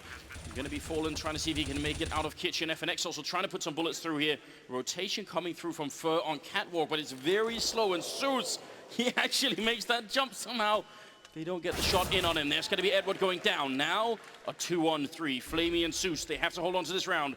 They really can't let LG win and just continue this streak of rounds that they have been on. That bomb has ticked for a long time, though, so now speed becomes a problem. Zeus going to be taking down FNX, and it's a 2-on-2. He's hiding in the back lines. Flamey gets a kill. Fallen, now it's a 1-on-1, and he's going to try for the spray, and Flamey, he gets the shot. It's a double kill. Every single time, Flamey just stepping up. 21, 4 assists, and 15 deaths. That's an incredible job from Flamey. That gets them their first round of the half, though. Now it's the struggle. Still, another situation where you have a weak buy because of your money, and you have to string them together. If they lose this, that's the hard reset late in the half, so Luminosity would be able to close that gap. So it's going to be tough for Na'Vi. They do have the op still on Guardian, but he's the one now with no armor. They've only got 3 smokes to work with as well. This is the big round right here. They've just expended all of their money, Luminosity, so if they lose it, they're on eco. The same could be said for Na'Vi. This could make all of the difference. If Na'Vi win it, they're close to picking up that first map. Luminosity, they get a second chance if they can pull this off. What a one-way smoke from Taco up in that window. This could get nasty, though. C's might be baited in because of that. Taco's just waiting. This is deadly. If C's actually gets impatient and tries to push in, he could be in for a bit of trouble. But instead, he's playing a position that allows him to keep watch on both angles, making sure nobody pushes through underpass. And while his teammates are taking control of top mid as well, Na'Vi in the meantime kind of edging around in pit, hoping to get lucky and just making some noise. We saw Luminosity on the T side when they were struggling to get terrorist rounds. They changed the pace a lot. They had some aggressive strategies. They had some of those tactics where they just pop flashed themselves through one smoke on the A ramp, trying to get out of that bomb site aggressively. Na'Vi is known for not really switching out of this fast pace or this slow pace style. That they've never really gone that fast pace here against Luminosity. So still trying to ground these rounds out. 45 seconds left in the round. 2 smokes to work with. And it's looking like it's going to be a B split with Edward just slowly coming up catwalk late. Wow, Taco, how does he deal with this? He doesn't have any counter grenades coming out, no Molotovs to buy time, no smoke to sort of block off anything either. Cold helping him, Taco winning the first fight as well. Goes for the second spray down, looking for the triple. It's going to be all 3 kills. He's got 6 bullets, but he can't find the last in there. Cold will take care of it. And that is going to be Luminosity with a very hard reset of Na'Vi's economy. They're back to just about 2,000 on average. And a 12-11 scoreline here. That was the worst possible thing that could have happened to Na'Vi. Yeah, this is the nightmare situation. Back onto pistols. Guardian at 1,500. It's got to be a double save if he wants to have an AWP into the next round. This is the nightmare, but that is such a huge risk as well from Luminosity. They have nothing in mid. They have no info on where Na'Vi are coming from. They're playing a straight default kind of pattern. 3 on A, 2 on B, and it all comes down to hitting the shots. So individual play is what made the difference there for Luminosity. They had no way to back it up. Her just, yeah, slams Flamey. He knows that they've been playing around in pit. He takes that auto shotty in there. Makes a little bit of extra money for himself. You get more money with the shotgun kills. We saw it yesterday with how effective Taco playing that position in that bomb site right behind that last pillar. Fallen did the same thing against Liquid. It's just these terrorist teams with no nades have nothing to flush him out of that spot, so he can just be so mobile, pick and choose the battles he needs. That's the real difference maker. I mean, he's coming back into it as well. He's getting into the high double digits, the high teens rather, on Taco's side, and he just catches C's trying to get tricky with that smoke. Not going to happen, and Edward is now the last man alive here for Na'Vi. 3rd kill with the auto shotgun in a grand finals of the first $1 million major. And that's just rocketed his money up. Just fur, ladies and gentlemen, just fur. Edward going to be running back with 3 health, so there's not, he can't really accomplish anything at this point in time. He's trying to hide. Best he could do is get a single kill, but Fur is on the hunt with the shotgun. Oh, Edward, is he going to suffer the same fate? They come around the corner. Quad kill with an auto shotgun is going to make it a tied scoreline. 12-12. Luminosity, I mean, really, really playing well in the second half. And you can see the effect. Look at the effect this reset, this disaster situation. Guardian's going to be on a deagle. AK-47s for Zeus and Edward. Galil on seized. Did someone bring a Macedonian flag in here? Why are they buying, though, is what I'm wondering. Why are they not just going for a quasi-buy? Tech-9 Kevlar, hope you get a plan, hope you get a lucky round in, but just allow for Guardian to get that AWP, allow for everybody to have all of the nades, because once again, Na'Vi, they're trying to run in here, and they're just looking for the shots. They just don't have much utility to make it easier for them. Fur in this position can wreck them as they come out of apartments. It all comes down to whether the flashes are good to just force him out of here. And he's got the angle already, so as soon as this smoke clears, it's going to be over. There's the flash, completely ineffective, and Fur, double spray for him, and he drops the bomb up on the balcony as well, which is pretty much the worst place it could possibly fall. Flamey and Edward are trying to do the best that they can, but Fallen, he only gets 1. Well, this is a big round here for Na'Vi. They need to get economically back in this game here. It's a 2-on-2. The bomb has not been planted yet. They just canceled it for a second, because when you don't have that smoke for CT spawn, you do get just a little bit paranoid. Taco, he's holding that position now, and Cold is holding the other angle, so now the bomb plant is really going to be tricky. There's still, I think, maybe 1 spot left that they could try and go for, but Luminosity actually have a lot of control in this 2v2, and they certainly have the health advantage. Cold Sierra ready and waiting. They're going to walk right into it. Flamey out in the open. Guardian left, and he goes down. Cold Sierra with a double kill, and now 13-2. Finally, Luminosity overtake Na'Vi in the round score. And I have to ask, Moses, I don't know if you were watching this, but did it look like C's got stuck on the corner? Is it even possible to get stuck on that corner coming out, or did he just not realize his model was showing a bit at the edge of the smoke? Yeah, it might have just been a mistiming. I don't think you can get caught on that corner. I don't think there's anything there. Yeah, so I think it was just a mistiming of either the flashbang, maybe they just misread when it was thrown. But Fur, either way, just punishes that so easily. The single flash that was thrown out was completely ineffective for first position as well. So, I mean, he, like, flash or not, C's getting caught or not, that I mean, Fur is in the perfect place to be, basically. But this is a hard counter. This is something now where we've touched on a couple times. This lack of discipline in their economy is really starting to punish Navi because they have not had many solid buys in this half whatsoever. Luminosity just has everything they need.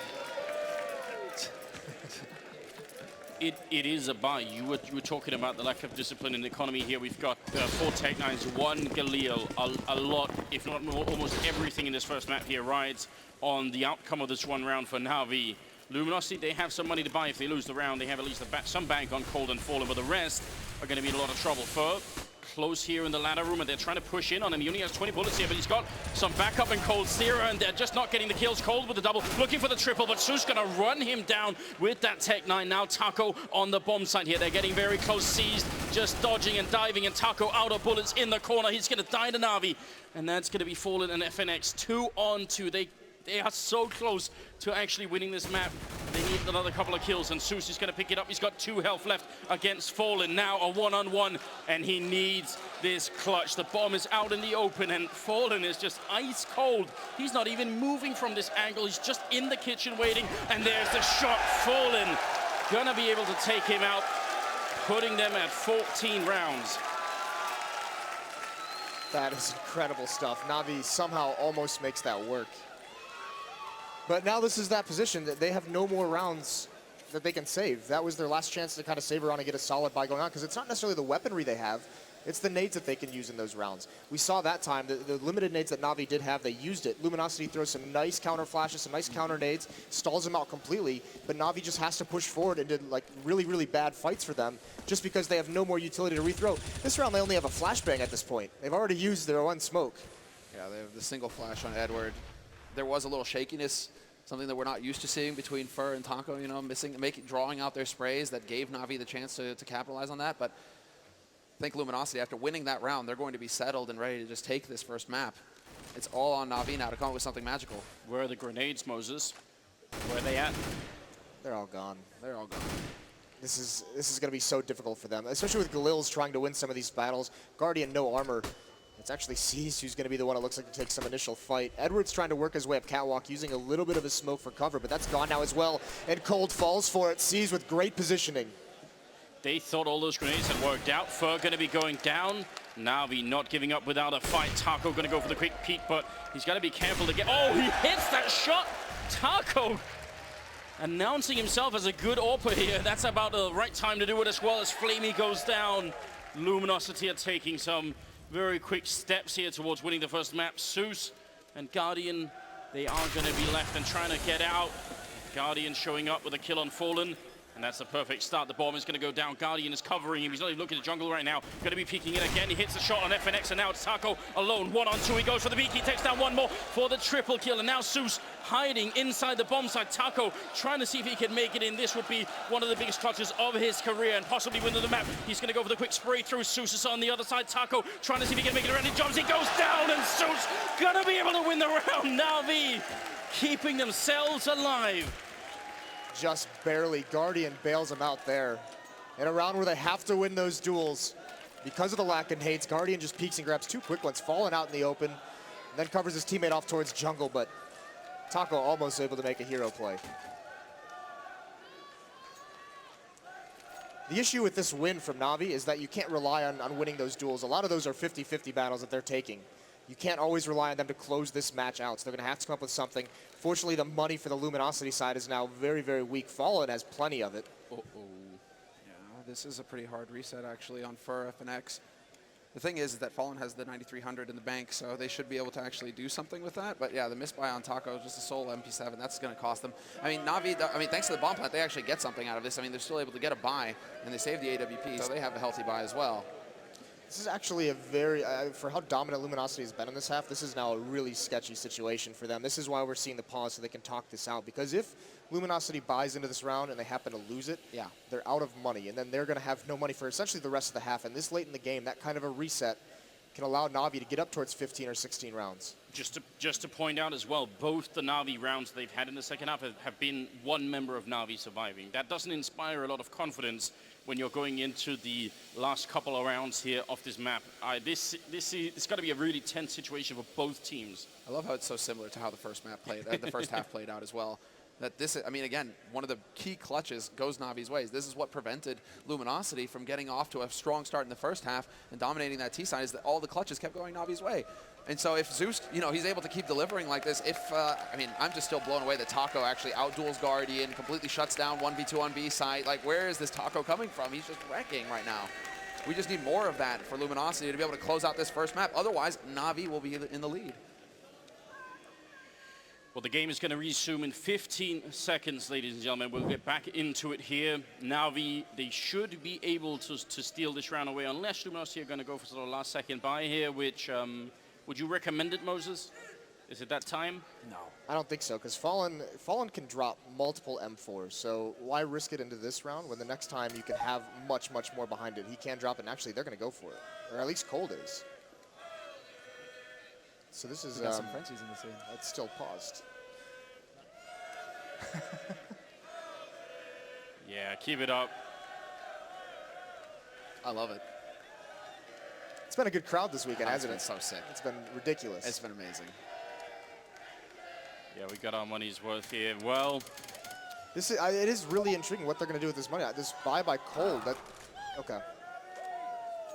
That makes sense. Misbuy, okay. So they're actually reversing it. That's what's happening. yeah. Luckily, we have that kind of technology here. And obviously, in case anything does go wrong, we do have, obviously, Valve employees in the stadium ready to fix any kind of issue. So that's also a relief. So they go for the buy. So they go for it, all or nothing. And Fallen has the op, so he's glass cannon, so he did drop an M4 over. Tell us what the risk is, Moses. What is the problem? What is the potential sort of outcome if they lose this round, Luminosity? It's actually both teams who have virtually no money left. Flamey on Na'Vi has the most money at 1,000, but they've got 3 members on exactly $0. Same with Luminosity, actually. 3 members down to 0.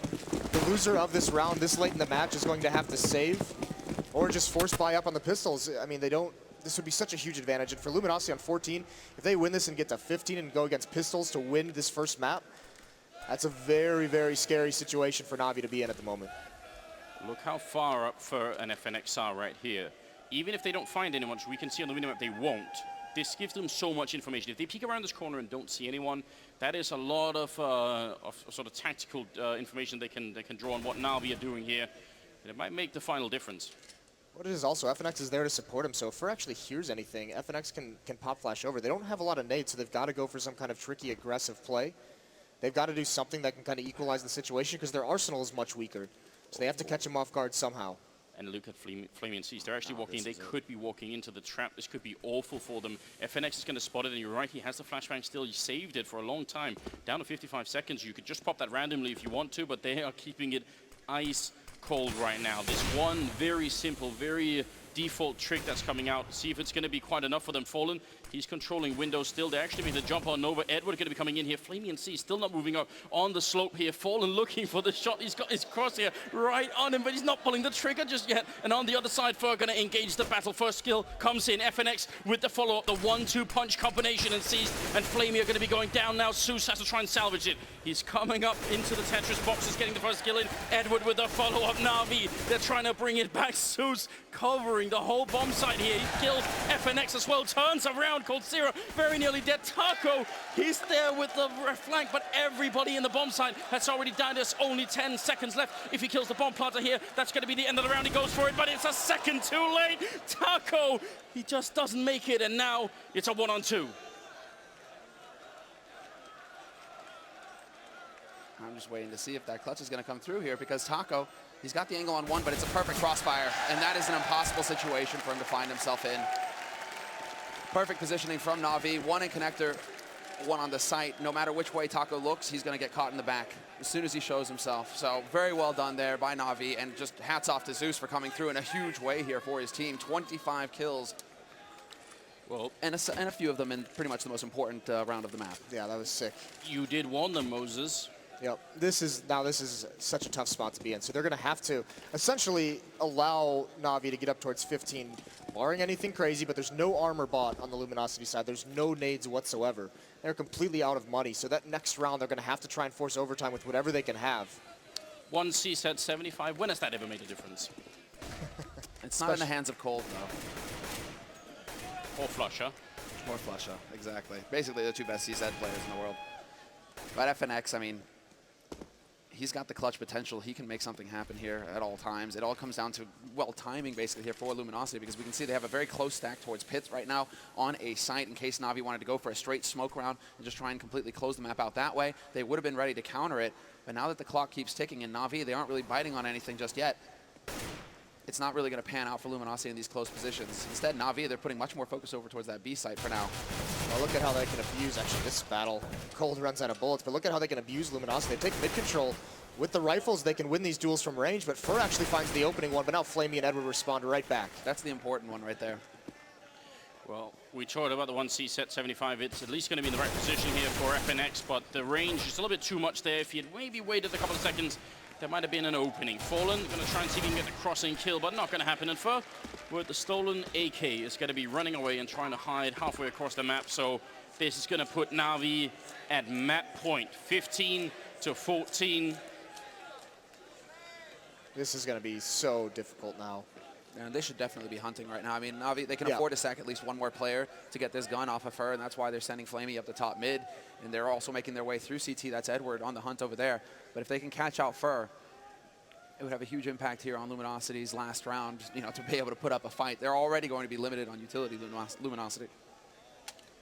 That's going to be the trick, because the last time they had a buy with low economy, they had that set up on A ramp with Fur and FNX, and it actually worked out. It got them the 2 opening kills. But they're going to have to come up with something creative like that, and it does look like Fur is going to be able to save this. Edward is going to turn the corner, but Fur wins that battle, luckily, thankfully. All right, well, it's only fitting. Our analyst panel did point it out. This is a very, very close game, almost impossible to call, and it's gone all 30 rounds here, which is absolutely incredible. And we do have 1.3 million viewers tuning in, so make some noise here at the Nationwide Arena. What a day it is already. Magnificent. This is what it's all about.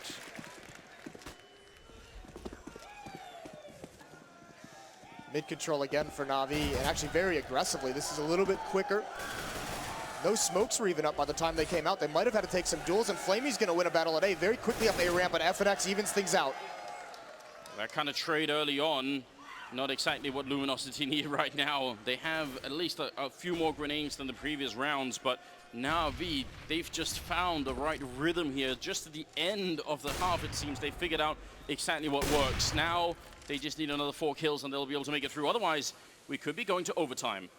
And overtime in the finals? Yes, please. Thank you very much. With how both of these teams are so dead even right now, it would be nothing but an amazing match. Zeus getting up into connector, however. And he's going to be getting close, hoping to catch out any rotators as this push comes in here for Na'Vi. With a minute left on the clock, they have just enough nades to make it work.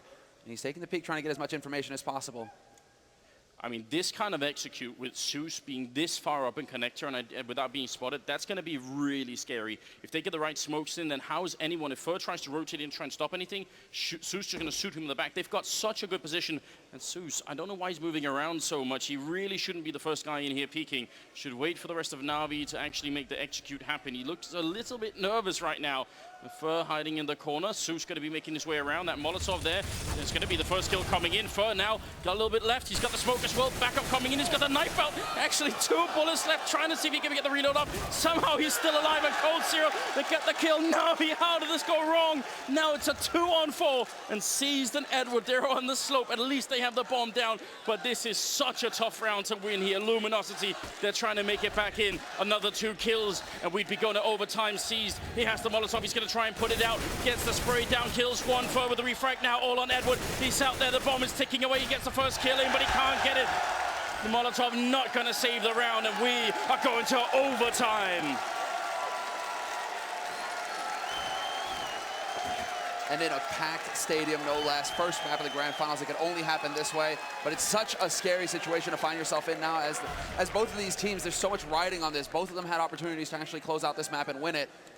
And so now, how is the mindset going to be going into the second map for the team who loses this first map? That's what it's all about. Are they going to be able to reset and show that they have the fortitude, Luminosity, to come back once again? We saw yesterday, Luminosity has that mental strength, that focus to come back from any situation, to maintain their composure despite all adversity that they've gone through.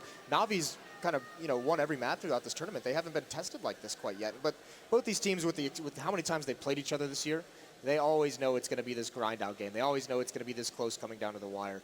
The big deal for Navi, in my opinion, is that towards the end of this half, when they actually strung those rounds together to take the advantage, it's mostly on the fact that they had such an economic advantage in those rounds. They were beating up Luminosity. We saw a lot of weak buys by LG there at the end. Once Navi was able to build up some money. Going into overtime, that disappears for at least the first 2 rounds. What happened in that execute at the end there? They had only Fur in window room. Everybody else was much further away. How did they not win that round? Taco just makes that play of him jumping through his own smoke, just narrowly avoiding death with a Molotov and everything. That's huge. That maintains control of that position for Luminosity. He also gets 1 kill, I believe it was. So it's actually incredible because I was very scared. The LG setup, they've done that a couple times in that half, was kind of gambling towards one site. You could see the lean was over towards mid, towards Catwalk and the B bomb site.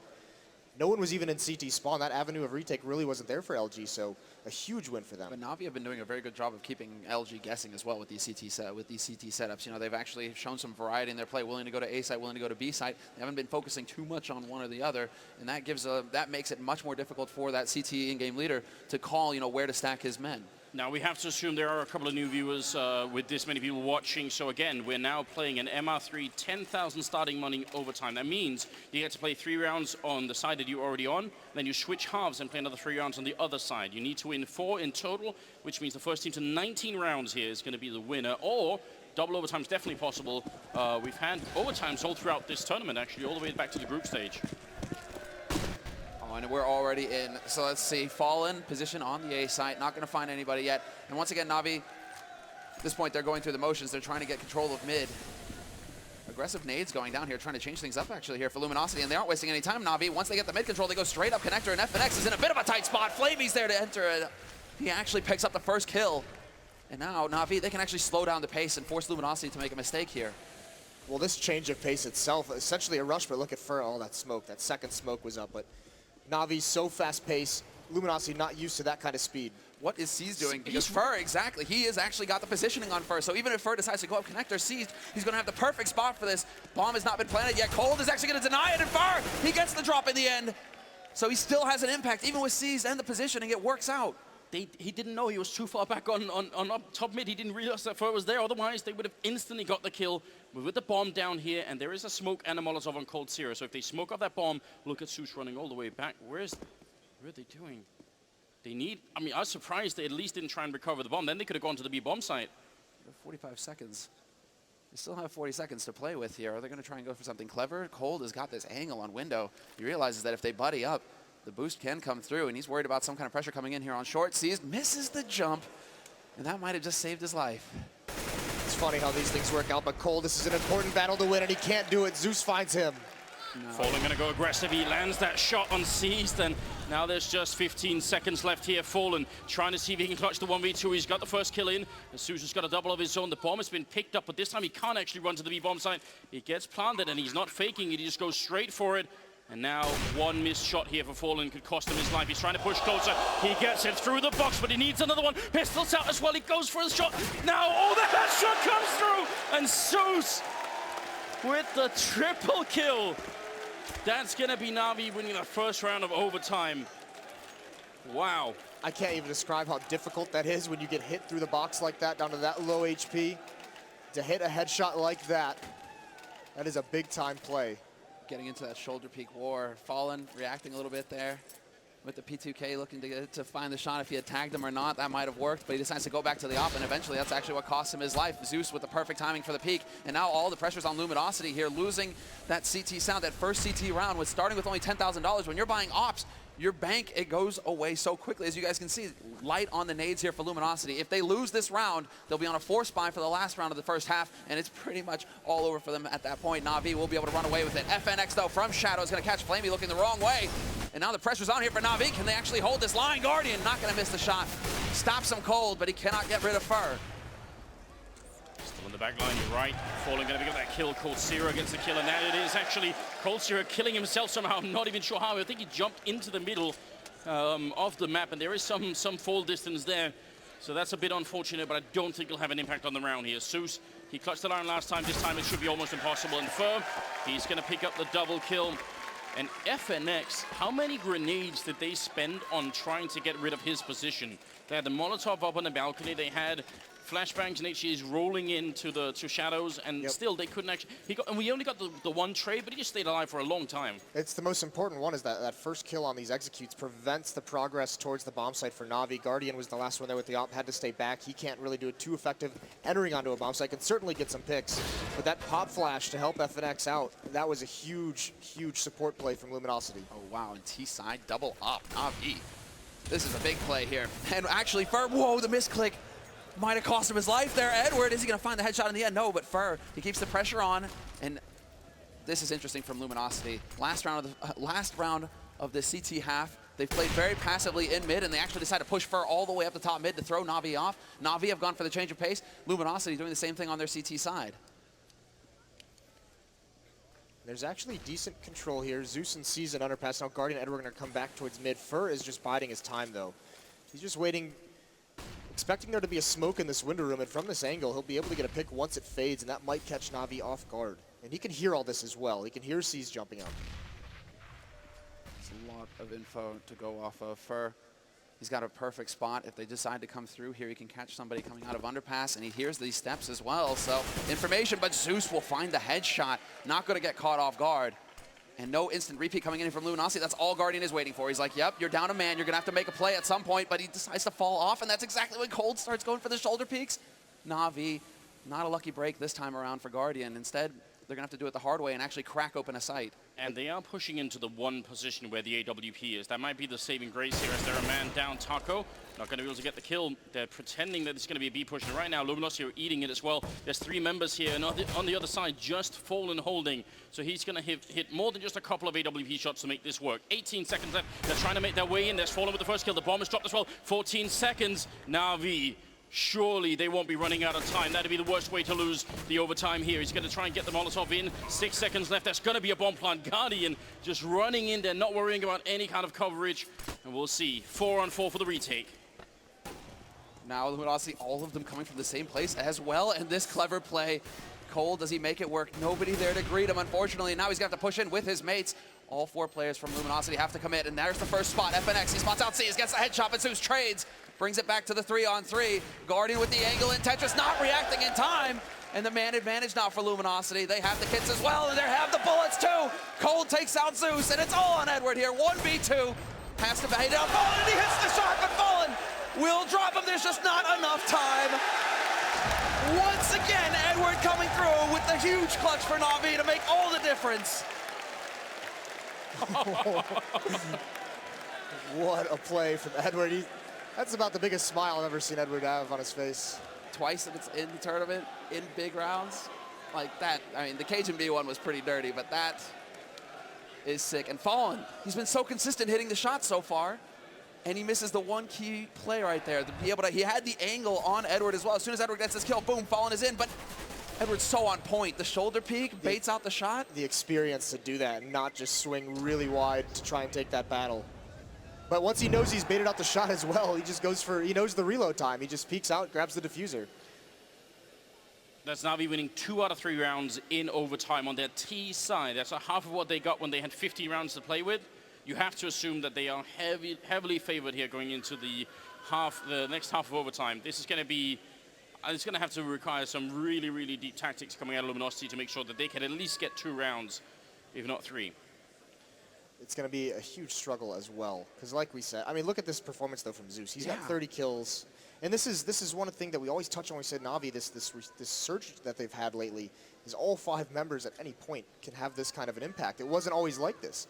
It was usually just mostly Guardian going off. Flamey started being a little bit inconsistent with his performances, but now it's Edward in there. We see him having big matches in this tournament. Zeus as well. Seas has his matches as well. Every player on this Na'Vi team carries them through stretches now. It's just a little bit more top heavy for Na'Vi than it is for Luminosity. Luminosity a little bit more consistent across the board.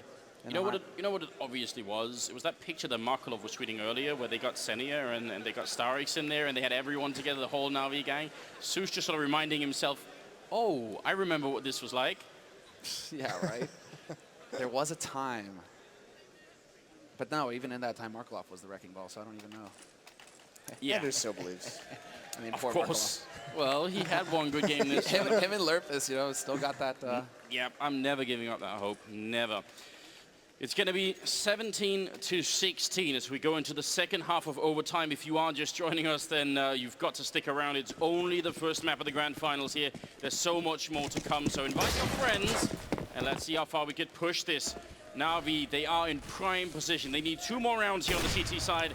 And so far, they've been playing almost flawlessly on their CT side. So we'll see if it's going to work out. Fallen. That kind of start is not too bad, and they speed up behind an instant cold Sira in the middle, taking out Edward. And Na'Vi, should they even fight this? No, save right off the bat because it's a very fast-paced tactic from Luminosity. This round was lost in the first 20 seconds.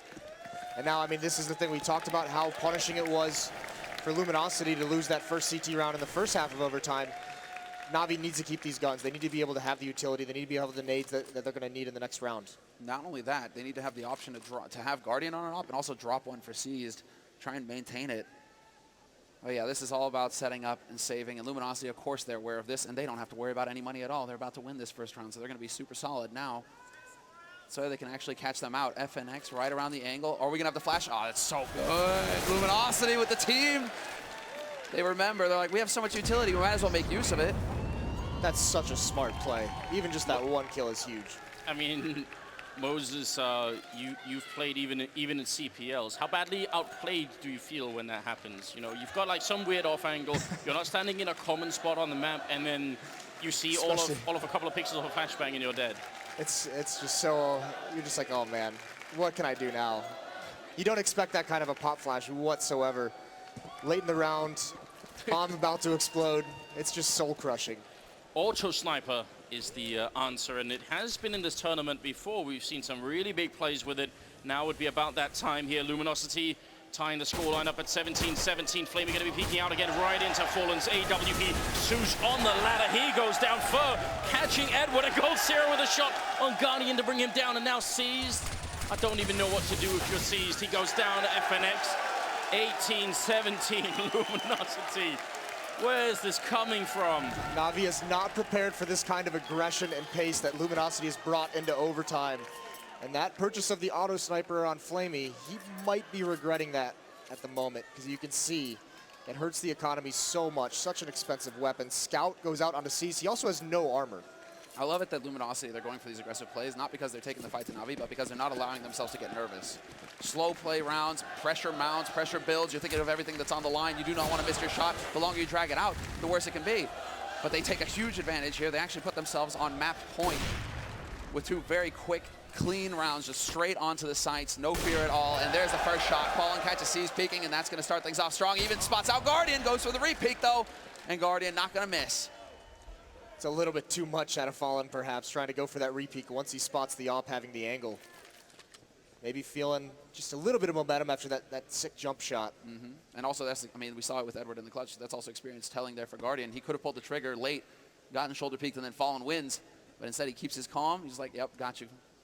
And it allows Guardian to pick up a really cool position here where he could see if there was an execute coming. He's looking quite far, and he was just looking quite far into the hallways. I don't like that, though. Guardian being at the B bomb site with the AWP, that's your impact player. You want that weapon involved in any kind of action that occurs. Oh no, Flamey as well. They have 3 Molotovs. That position is absolutely going to get fired up. Even Su's position could get fired up here. This is really frightening right now. At least Cold Zero is not the one FX coming up. They could firebomb both these positions in the last 40 seconds here. Na'Vi could lose in the most horrible way possible. Edward is in jungle. He might be the only one to save them right here. Grenade coming in. Another follow-up smoke here. But Flamey, the crossfire is going to die with Sus as soon as the Molotov rains in here. 30 seconds. And Luminosity, they're just waiting for it. Guardian is still miles away. Flamey down here. They're walking out without making any noise. He's going to go for the spray, and it's a headshot instead from Cold Zero. Sus dropping the bomb once. They need a lot more right now. FNX going to pick up the kill. Edward trying to deny it. 15 seconds left. There are all the Molotovs raining into CT spawn instead. And now Guardian is finally here with the AWP. 10 seconds. Edward, he Did it once, but this time the bomb, it is going to be going down in the last second. Taco getting it in, and Edward has to clutch it again. It's now a 1v2. They've got almost no health. He could definitely do this. He looks for the shot. He gets the 1 kill in, and there's her picking it up, and Luminosity winning on Mirage.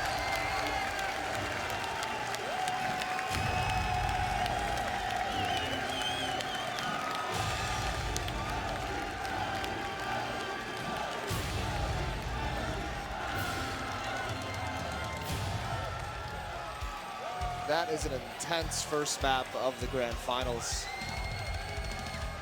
That is everything we can hope for, but not if you're a Na'Vi fan. And that's just all trading and teamwork from Luminosity. I mean, we were expecting that Molotov execution to come out in these positions to break up some of these crossfires.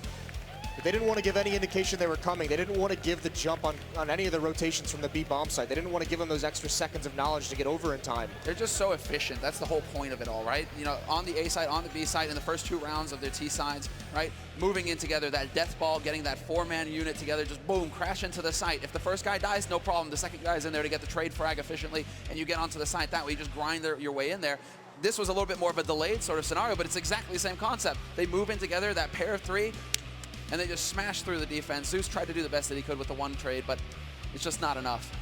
Well, that's only map 1. Of course, we have another one coming up for you, ladies and gentlemen, so stick around. We'll go to a quick commercial break, then we'll get the full breakdown as the grand final continues.